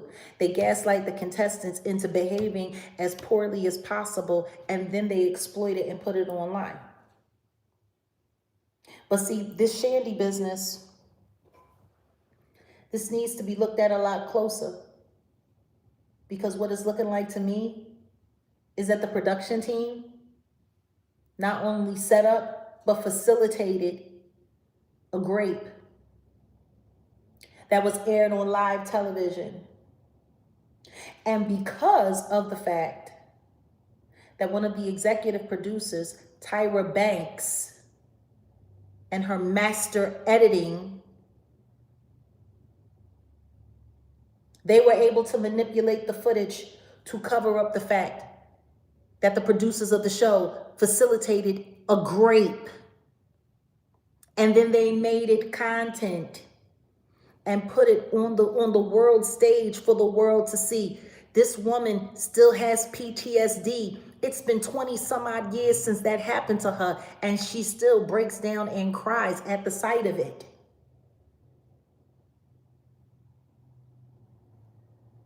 Put a 5 in the chat if you think I'm capping. Put a 6 in the chat if you think I'm cooking. See, with them manipulating that footage in the edit and in post, they were able to create the narrative that they wanted to create to make it impossible for this woman who can't possibly remember what happened to her because she was drunk out of her mind, paper thin, malnourished, and tired. They actually convinced her that she wasn't a victim. They convinced her that she was a loose little girl. And then they put her on the phone to talk to the only person that she really had in her life that loved her and cared about her so that he could continue to humiliate her while they filmed it and put it on. Do y'all see what I'm saying? I mean, people are talking about this, but ain't nobody talking about it. Not the way I'm talking about it.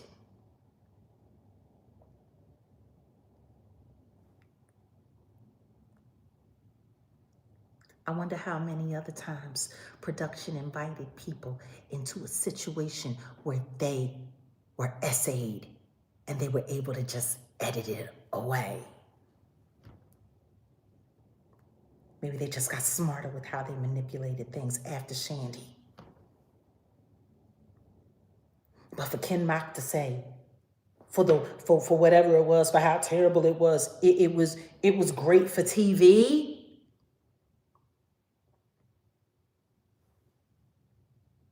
You want to know what's wild? Law and Order SVU.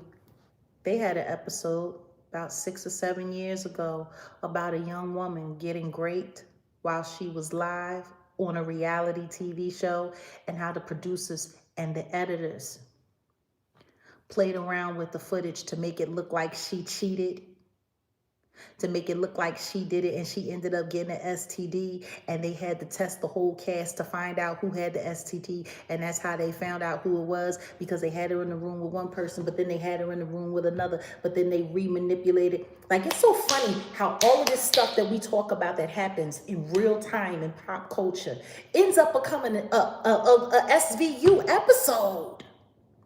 Remember, they did the same thing with the 3 Dog Night. Natanya Rubin's story.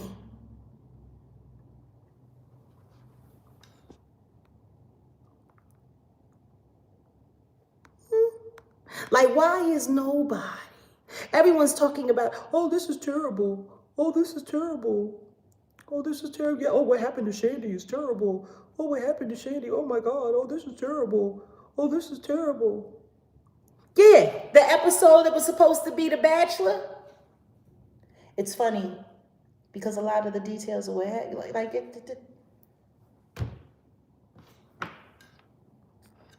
ain't that funny? Repurposing content. Yeah, like The Simpsons.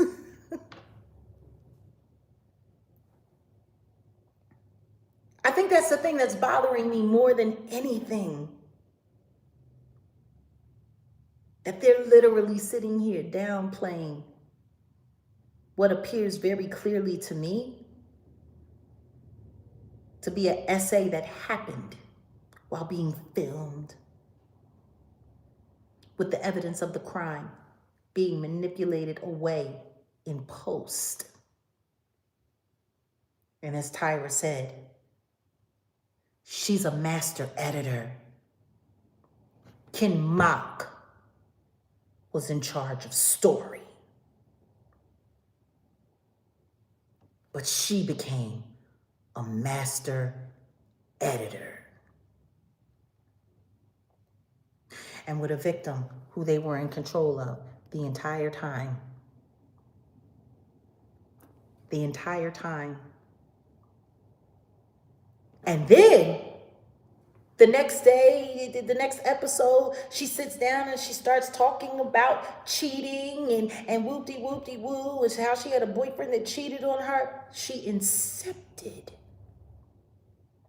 that story to make sure that her memory was held in place. You cheated on your boyfriend. You cheated on your boyfriend. You cheated on your boyfriend. So you can never say that we put you in position to be raped. You cheated on your boyfriend. You cheated on your boyfriend. This is what you did. This is what you did. You're the bad person. You cheated on Eric. This is what you did. This is what you did. You did this. We have to be in control of our carnal desires. Carnal desires?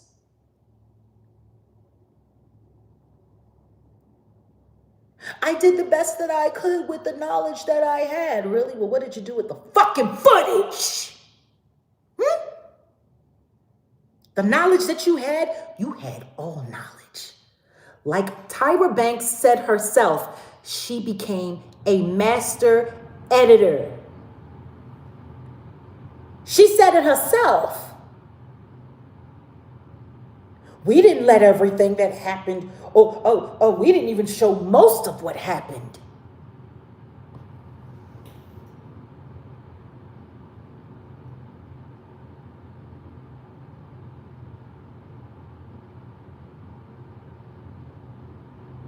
We didn't show most of what happened. But what had happened then? I did the best I could with the with the knowledge that I had. The knowledge that you had, bitch, you had all of the fucking knowledge. You had the footage. You had the footage. And like you said out of your own mouth, Tyra Banks, you became a master editor. So what the fuck did you really edit?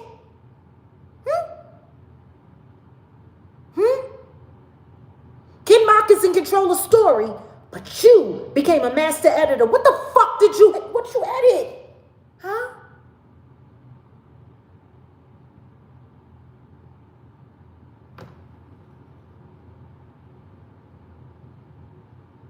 Put a 5 in the chat if I'm capping. Put a 6 in the chat if I'm cooking.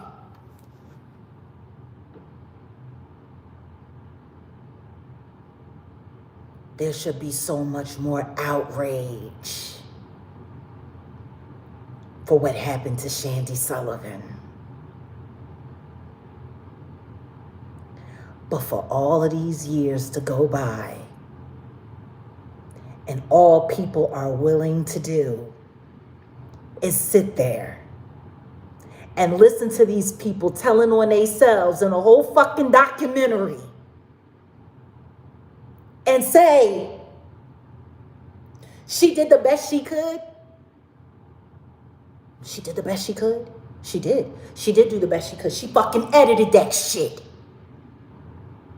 All of the times that she brought her onto the talk show that she got, the only reason she got that show was because she had America's Top Model, so she was able to sit there and create contract after contract for herself and endorsement after endorsement for herself, because America's Next Top Model is what kept her fucking relevant in pop fucking culture.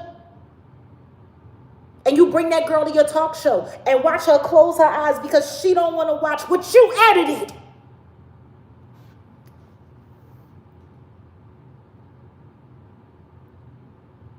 Shandy, do you want to tell us what happened with you and Eric? Like she ain't fucking know. You kept throwing that in her mind. You're a cheater, you're a cheater, you're a cheater, you're a slut, you're a cheater, you're a cheater, you're a lying bitch, you're a cheater, you're a cheater, you're a cheater, you're a cheater. So she don't bother. So she don't want to think about it at all. See, maybe if she wasn't so convinced that she was a cheater, maybe some of those memories that she pushed so far back down in her subconscious will reveal themselves in time.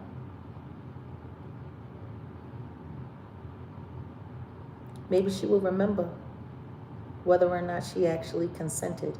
Because at no point in time, while Shandy Sullivan was telling this story, did she say that she consented.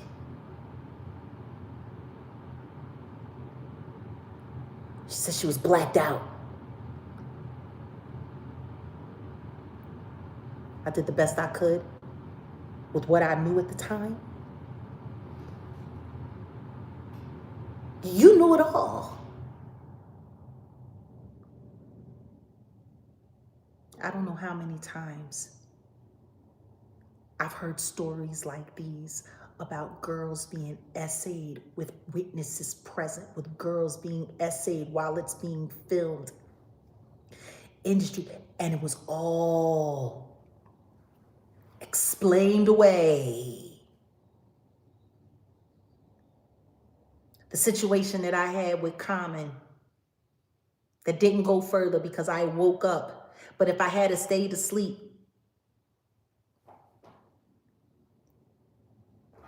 his peeping skill would have been in my mouth.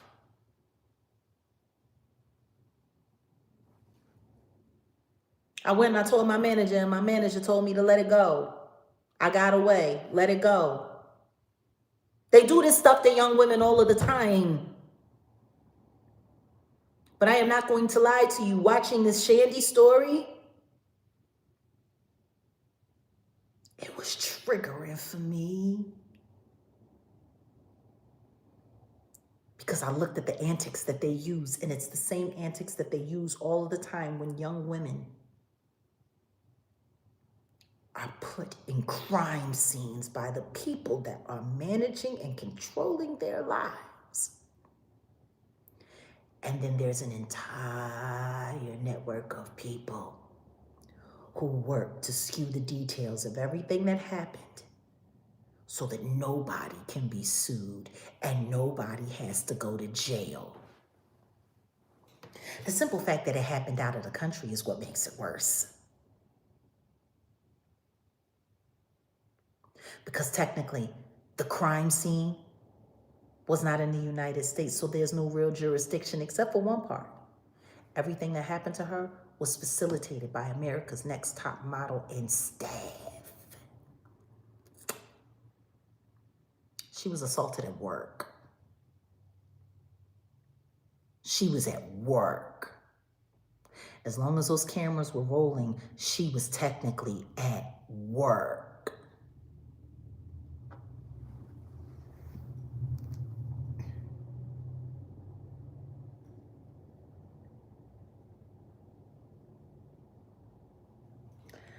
I'm glad I was never a fan of that show. I'm glad that I didn't sit there and get convinced that this girl is a cheater when what she actually is, in my opinion, is a victim.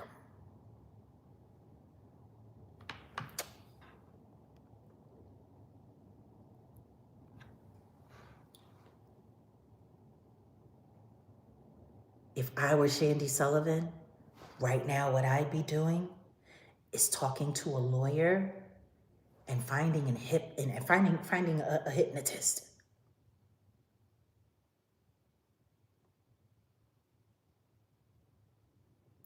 Because whatever actually happened to her, and it is still registered right there in her subconscious. If I were her, I'd be getting hypnotized. And I'd be trying to pull the very real details of what's left in my mind.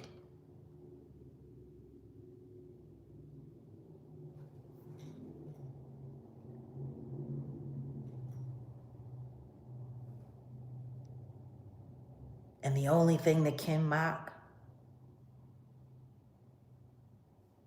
regretted was the crime scene photo shoot. Because he was glorifying violence? I'm sorry, sir, but in my opinion, you glorified a grape. And then you turned a victim into a whore. Listening to her talk about how after the show she couldn't even walk down the street with her boyfriend because people would just call her a whore and a slut.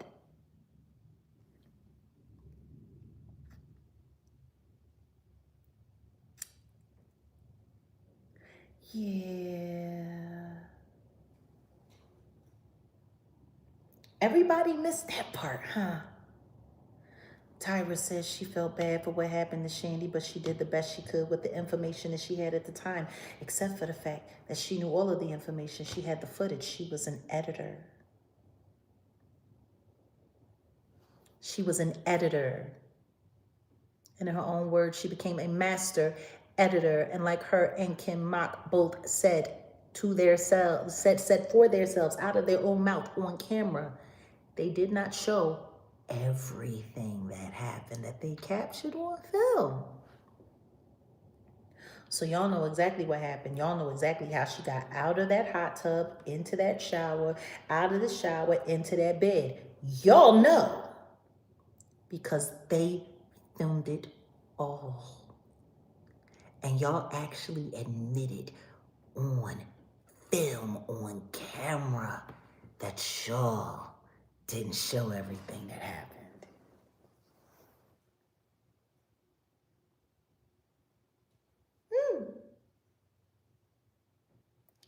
It must suck to have somebody as smart as me watching your shit, huh?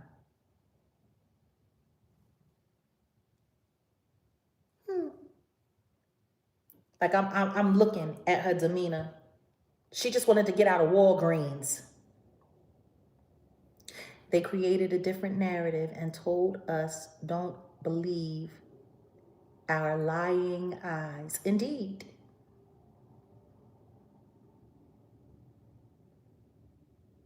I want everybody who's watched that to go back and watch it again. I want y'all to look at everything that they put in. I want y'all to look at the footage that's there. And I want y'all to think about all of the footage that they both admitted, Ken Mock and Tyra Banks admitted to excluding from post-production. I want y'all to think about the fact that Tyra Banks called herself a master editor. I want you to think about what she said. We did not put everything that happened in there. We could do a little better with those likes.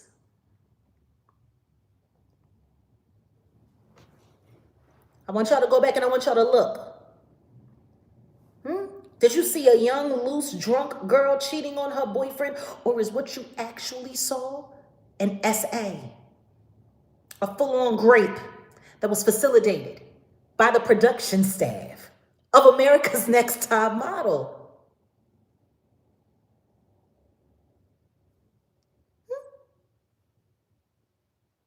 And then Tyra Banks kept rubbing it in this girl's face every time she brought her on her show.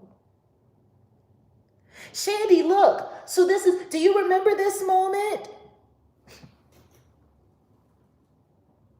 Shandy, you don't want to look. Why not? How are things with Eric? You fucking bitch. You fucking bitch. And people talking about people being too hard on her. Fuck that bitch. And her fucking hot ice cream. What the fuck is hot ice cream? It's called ice cream because it's fucking cold. You selling goop. You selling thick curdled cream.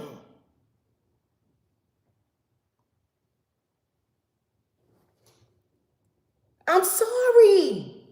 But if we're going to sit here and get into the whole conversation,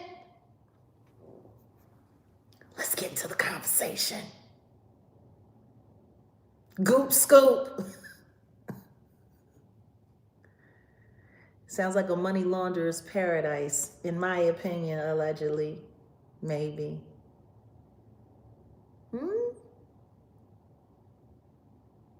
We being too hard on Tyra?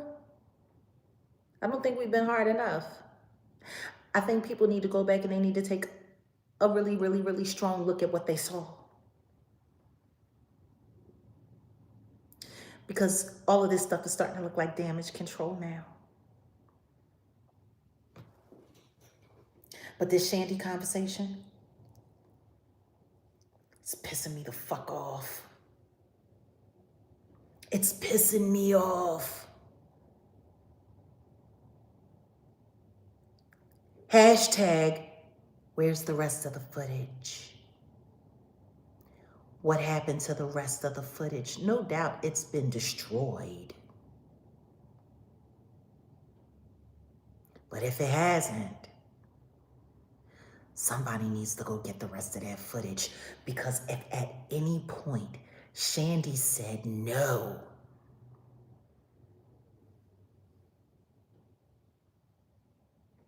like she said, she could feel what was happening to her, happening. She knew it was happening, but no, she said she knew it was happening, but she couldn't feel it. That's how wasted she was. Or maybe somebody gave her something a little extra. How would she know? She was partying with a bunch of strangers that were hired to come there. For all you know, she was DURGS. And by the time she made it to the doctors, the stuff had passed out of her system. For all we know. I don't know why people keep reporting stuff over here, but we got a super chat coming in. Thank you, TJ. She was complicit and needs to be investigated. Who's to say that this wasn't a cover-up for teleporting, traffic jamming? I know. Like I said, there's so much damage control that's happening in this documentary and even in the interviews after. Maybe Shandy was that one spot where they got loose.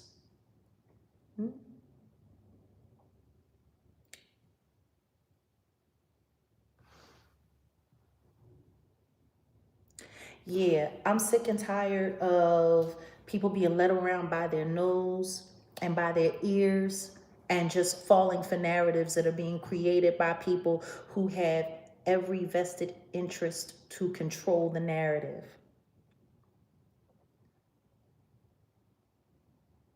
Where's the rest of the footage that y'all so brazenly told us you didn't air online?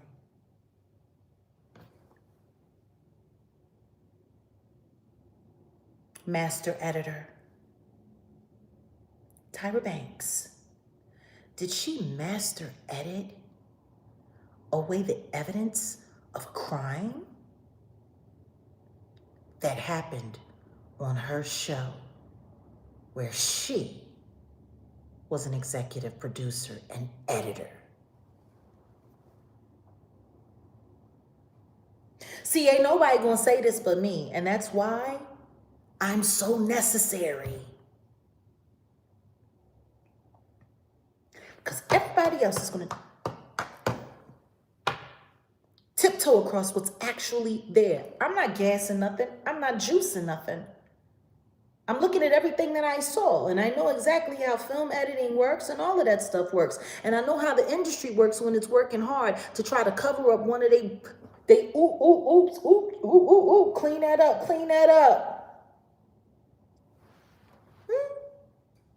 Master editor.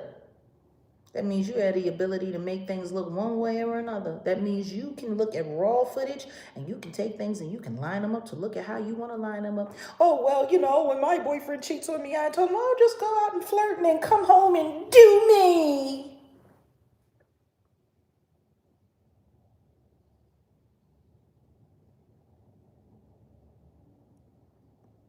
I'm sorry. I'm just not buying it. But it's the flaunting it in her face for ratings after that, in my opinion, makes her a heartless fucking bitch. Because see, the rest of the world only saw what y'all edited and made available for viewership. But as you said yourself, you and Ken Mock, we didn't show everything. There's a lot that we didn't show. Welcome to Jag Nation, 1996. It's interesting. People tell on themselves all the time. They do. They tell on themselves. All the time. Sure do.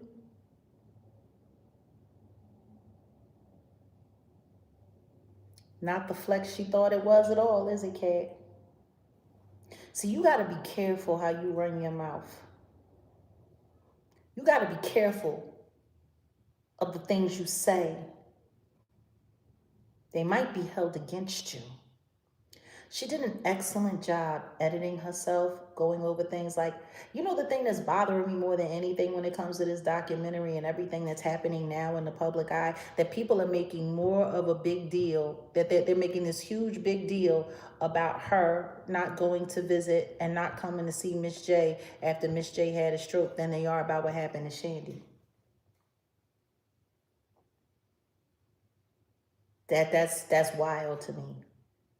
That everybody is more like twisted and turned. And it's so funny because while Eva was busy sitting there making excuses for Tyra, ain't nobody say nothing about, well, what do you think about her not reaching out to Miss J after Miss J had a stroke? I wonder how she would have been able to explain that shit away, since she knows Tyra so well and she knows exactly how to, like, the fuck out of here.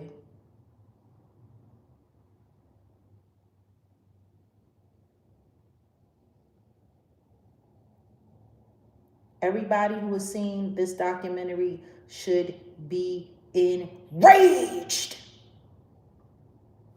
especially with what's going on with the Epstein files.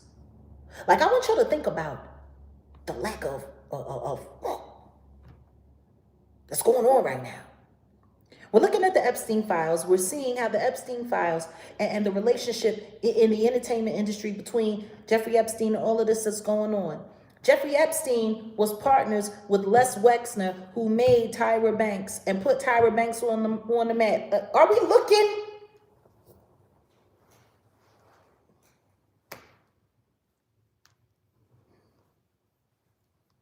And then on the show, that this black swan that Lex Wessner had and parading all over and parading into America,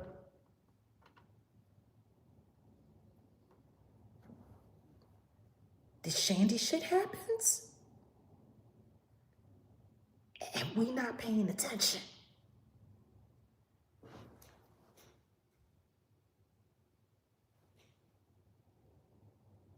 Maybe we're being too hard on Tyra. Fucking Sherry Shepherd. Shut the fuck up. You're canceled, right? They canceled your show. Can we get her off the air sooner?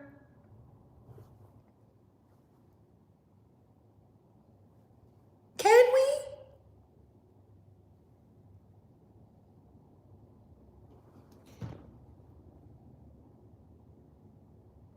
We got the Epstein files going on out here, talking about how all of these victims have been being destroyed, mangled, torn apart, just in every which way possible. And then meanwhile, we got this documentary out here, and we're sitting here watching what happened to this girl, and people are still saying that it was cheating.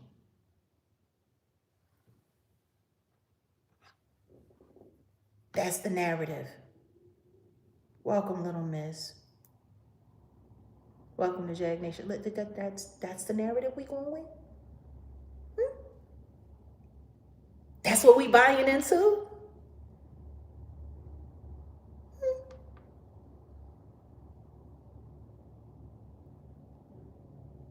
Like I said, Sherry Shepherd is a poor man's Wendy Williams. But she know how to do that damage control. God bless her. You know, Tyra did the best, and that's just the way it was back then. They sitting there acting like this was the fucking dark ages. It was the early 2000s. And they're sitting here acting like everything has changed and everything is so much better. And the truth is, it's not. People might be talking about it a little bit more. They might be being more vocal about it, but that doesn't mean that it stopped. No. We're just talking about it more. Where are the arrests? Camera, welcome.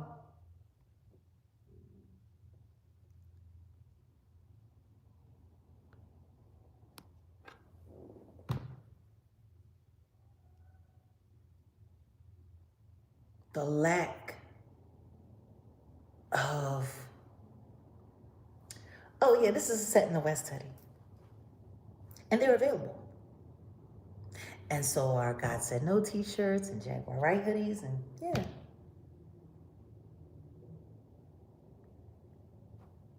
It's still going on. They're just talking about it more and being a little bit more careful. That's it. It's still going on. Welcome to Jag Nation 08065.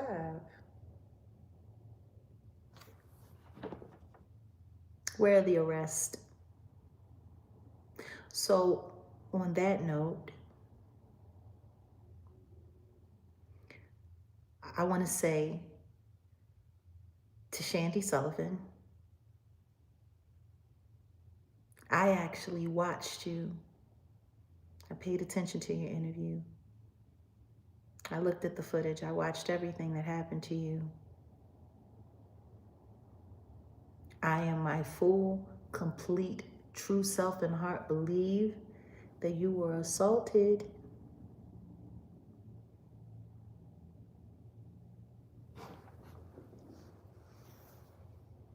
And I blame Tyra Banks and Ken Mock.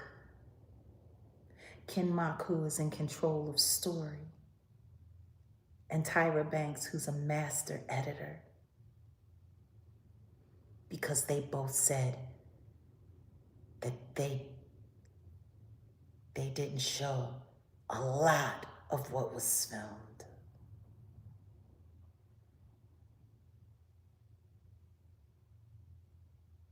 They said that.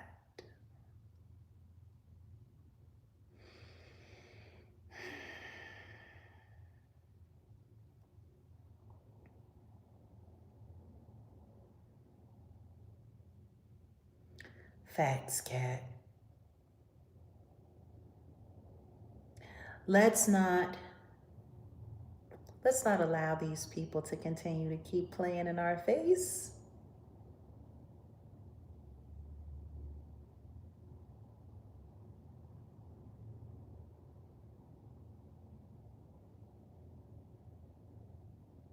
Let's not. You know, it's Friday and the Sabbath is about to come in, and my special prayers will be for Shandy Sullivan. I saw her pain. I know what she went, I get what she went through. I know what it feels like to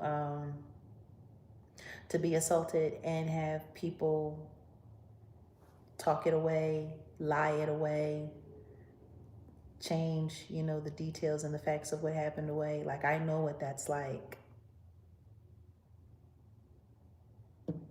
I know what happens in this industry, and I know what people do to people in this industry. I also know what the industry will do to cover over and to protect their shepherds and their gatekeepers. I know. I know what they'll do.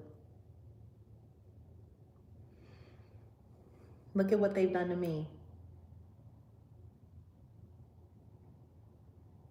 It is an industry of chaos and pain and hurt, and all for profit. Like I said, make you no mistake. The people who need to be held into account for all of the things that happened are the people who were in charge.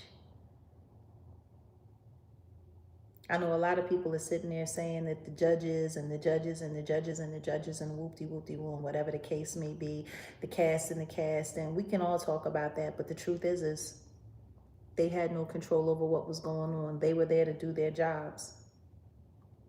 And it's a tough choice. I've been there. I made the same mistake with Flo Brown. When Flo Brown came to me and she told me that the Roots were evil and what they had done to her, and then I found out how they were lining her up and they were trying to get me to be a part of the gaslighting of her. Like when she ran to Reek's place and she was sitting out there, and then Tina set it up to call the police so that they could have her arrested, and they started running around planting the stories that she was crazy, and they tried to get me on board with it.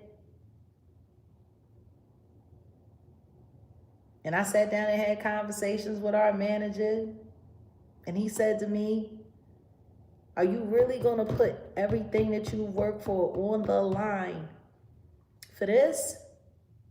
He was like, there's nothing you can do about it. What's done is done. She's out.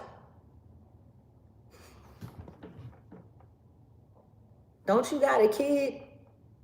How was you standing up for her going to feed your kid? This is what they do to people. And I let Flo Brown down. And then I found out years later that they continued to harass her. And that every time she tried to go to the studio to do a project, she wasn't even saying anything. She wasn't even talking about it anymore. That every time she tried, they had somebody there disappearing her master recordings. She was being harassed. Like,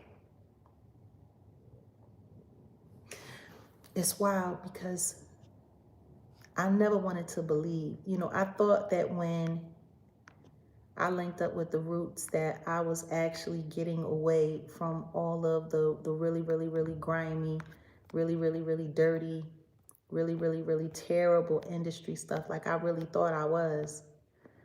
You know, right? They're conscious, right? They're supposed to be the conscious ones. They're supposed to be a part of the conscious community. They're this, they're that. But the truth is they all sit there and they all pretend. They all pretend to be these things so that they can be gatekeepers on all ends of the spectrum. That's what this is all about. Like the simple fact that symbol right there. Look at these two symbols on there. Hand signs associated with the Illuminati.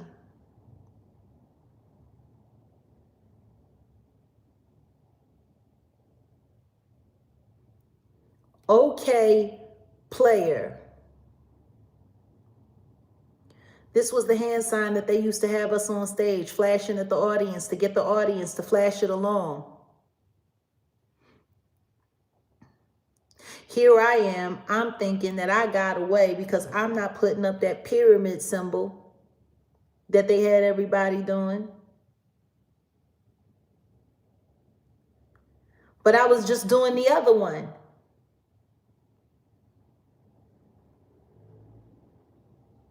See how that works?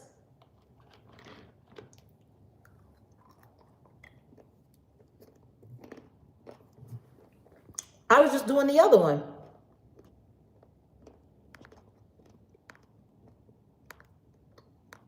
That's all.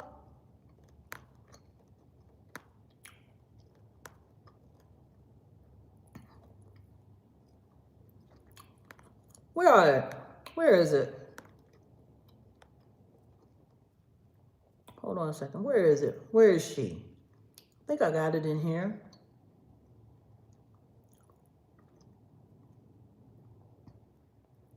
Must be further back.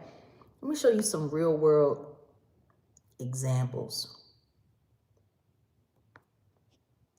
Let me see if I can. I tell you, I have so many. Did I erase it? I might have erased it. Because I had an image. Oh, no, I didn't. Here it is.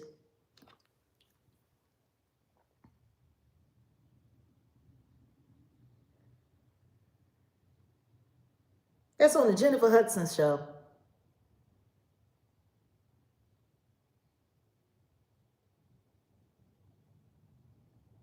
Yeah.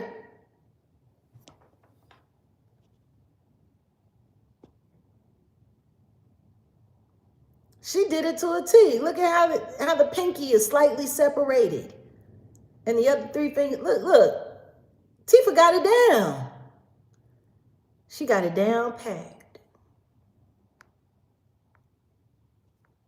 Down packed. Look at that. Hold on a second. Let me see if I can find another real world example.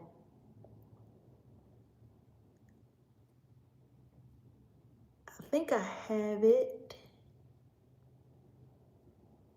in here. Hold on a second. No, I think I might have it in another one. I think I got it in the other one. Wait a minute. Let me see. Yeah, it must be in the other one.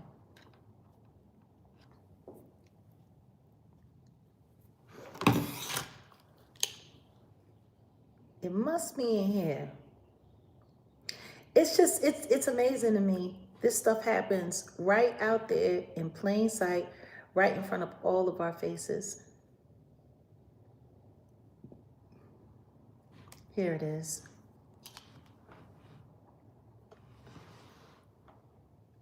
That's papoose. That's papoose. Y'all see it? It caught me off guard because I'm like, why is he doing the okay player sign? Why is he doing the okay player symbol?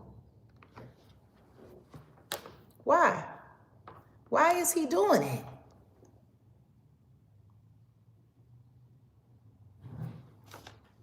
Okay Player, the website, all of those artists, everybody that's attached to it. This is what you're representing.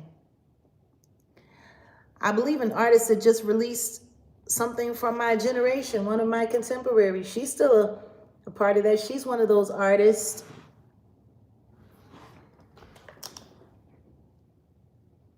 Do y'all understand? Pap so down, he literally put it over his eye. And that goofy bitch sitting next to him, sitting there smiling.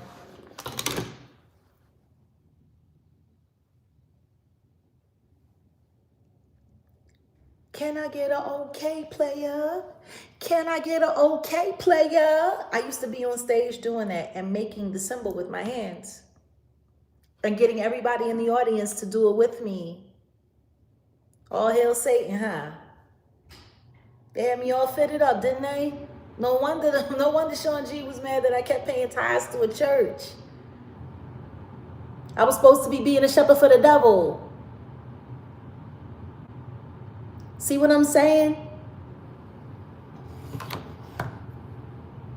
Now I'd appreciate it if we could get this video to 1,000 likes or better. 2,000 would be great. Even more than that. I would appreciate if you would share it. Replay gang. I would appreciate it if y'all come in here and like it up and hype this video if you can.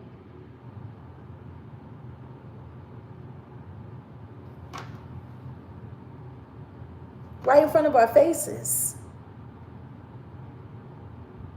See?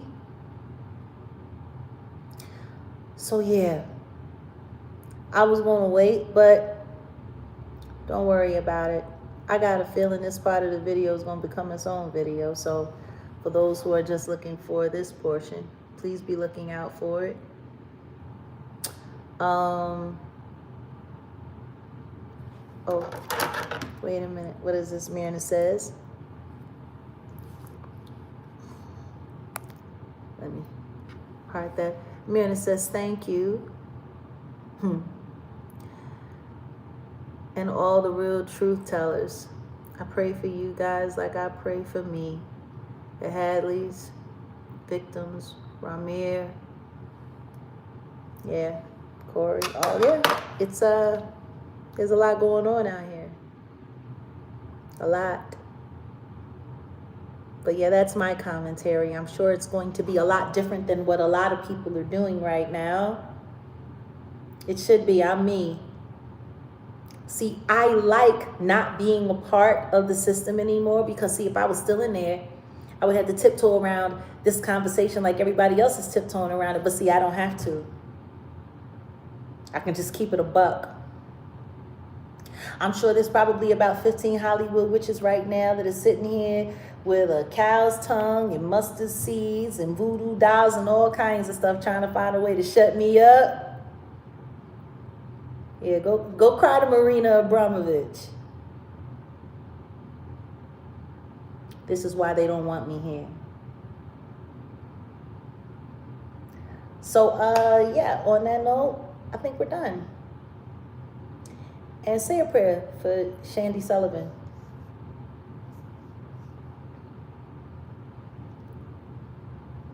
Hypnotist, lawyer.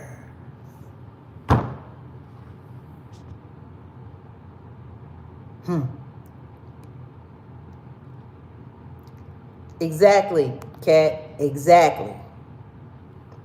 My name is Jaguar Wright. That's all I got to say about that for right now. This ain't the last of it, but I am going to be doing my full reaction to the documentary. But these are the pieces that I wanted to speak about for right now. Peace. You probably should look for my other commentary or any other commentary regarding all of this on the Jaguar Wright Uncensored podcast. I'm also going to be making an announcement and a post for tomorrow. Sunday, we're on Patreon. So for those of you who are members, we about to kick it up. We about to get in play. We're going to start going over the documents for the Funny or Die lawsuit and making sure we expose it all. I was very welcome, Mama. Or is that Mamie? Mamie J, welcome. Yeah, it's time. I couldn't believe that I actually spoke to someone who had no idea what Aries Spears, David Spates, and Tiffany Haddish actually did to those children. And you know, y'all know that I tried to talk with Tiffany. I tried to give her a chance because I thought she actually wanted to do the right thing and expose the people that she said set her up for what she had no idea what was going on. But clearly that was all bullshit, because when I got into the paperwork and I looked at the lawsuit, she was very much involved. She lied right to me. But then again, she's an actress. Kind of like Eva Marcel is an actress. You got to be careful believing what comes out of actors' mouths. They get paid to lie for a living. Kind of like undercover cops. Okay, well, on that note, See you soon.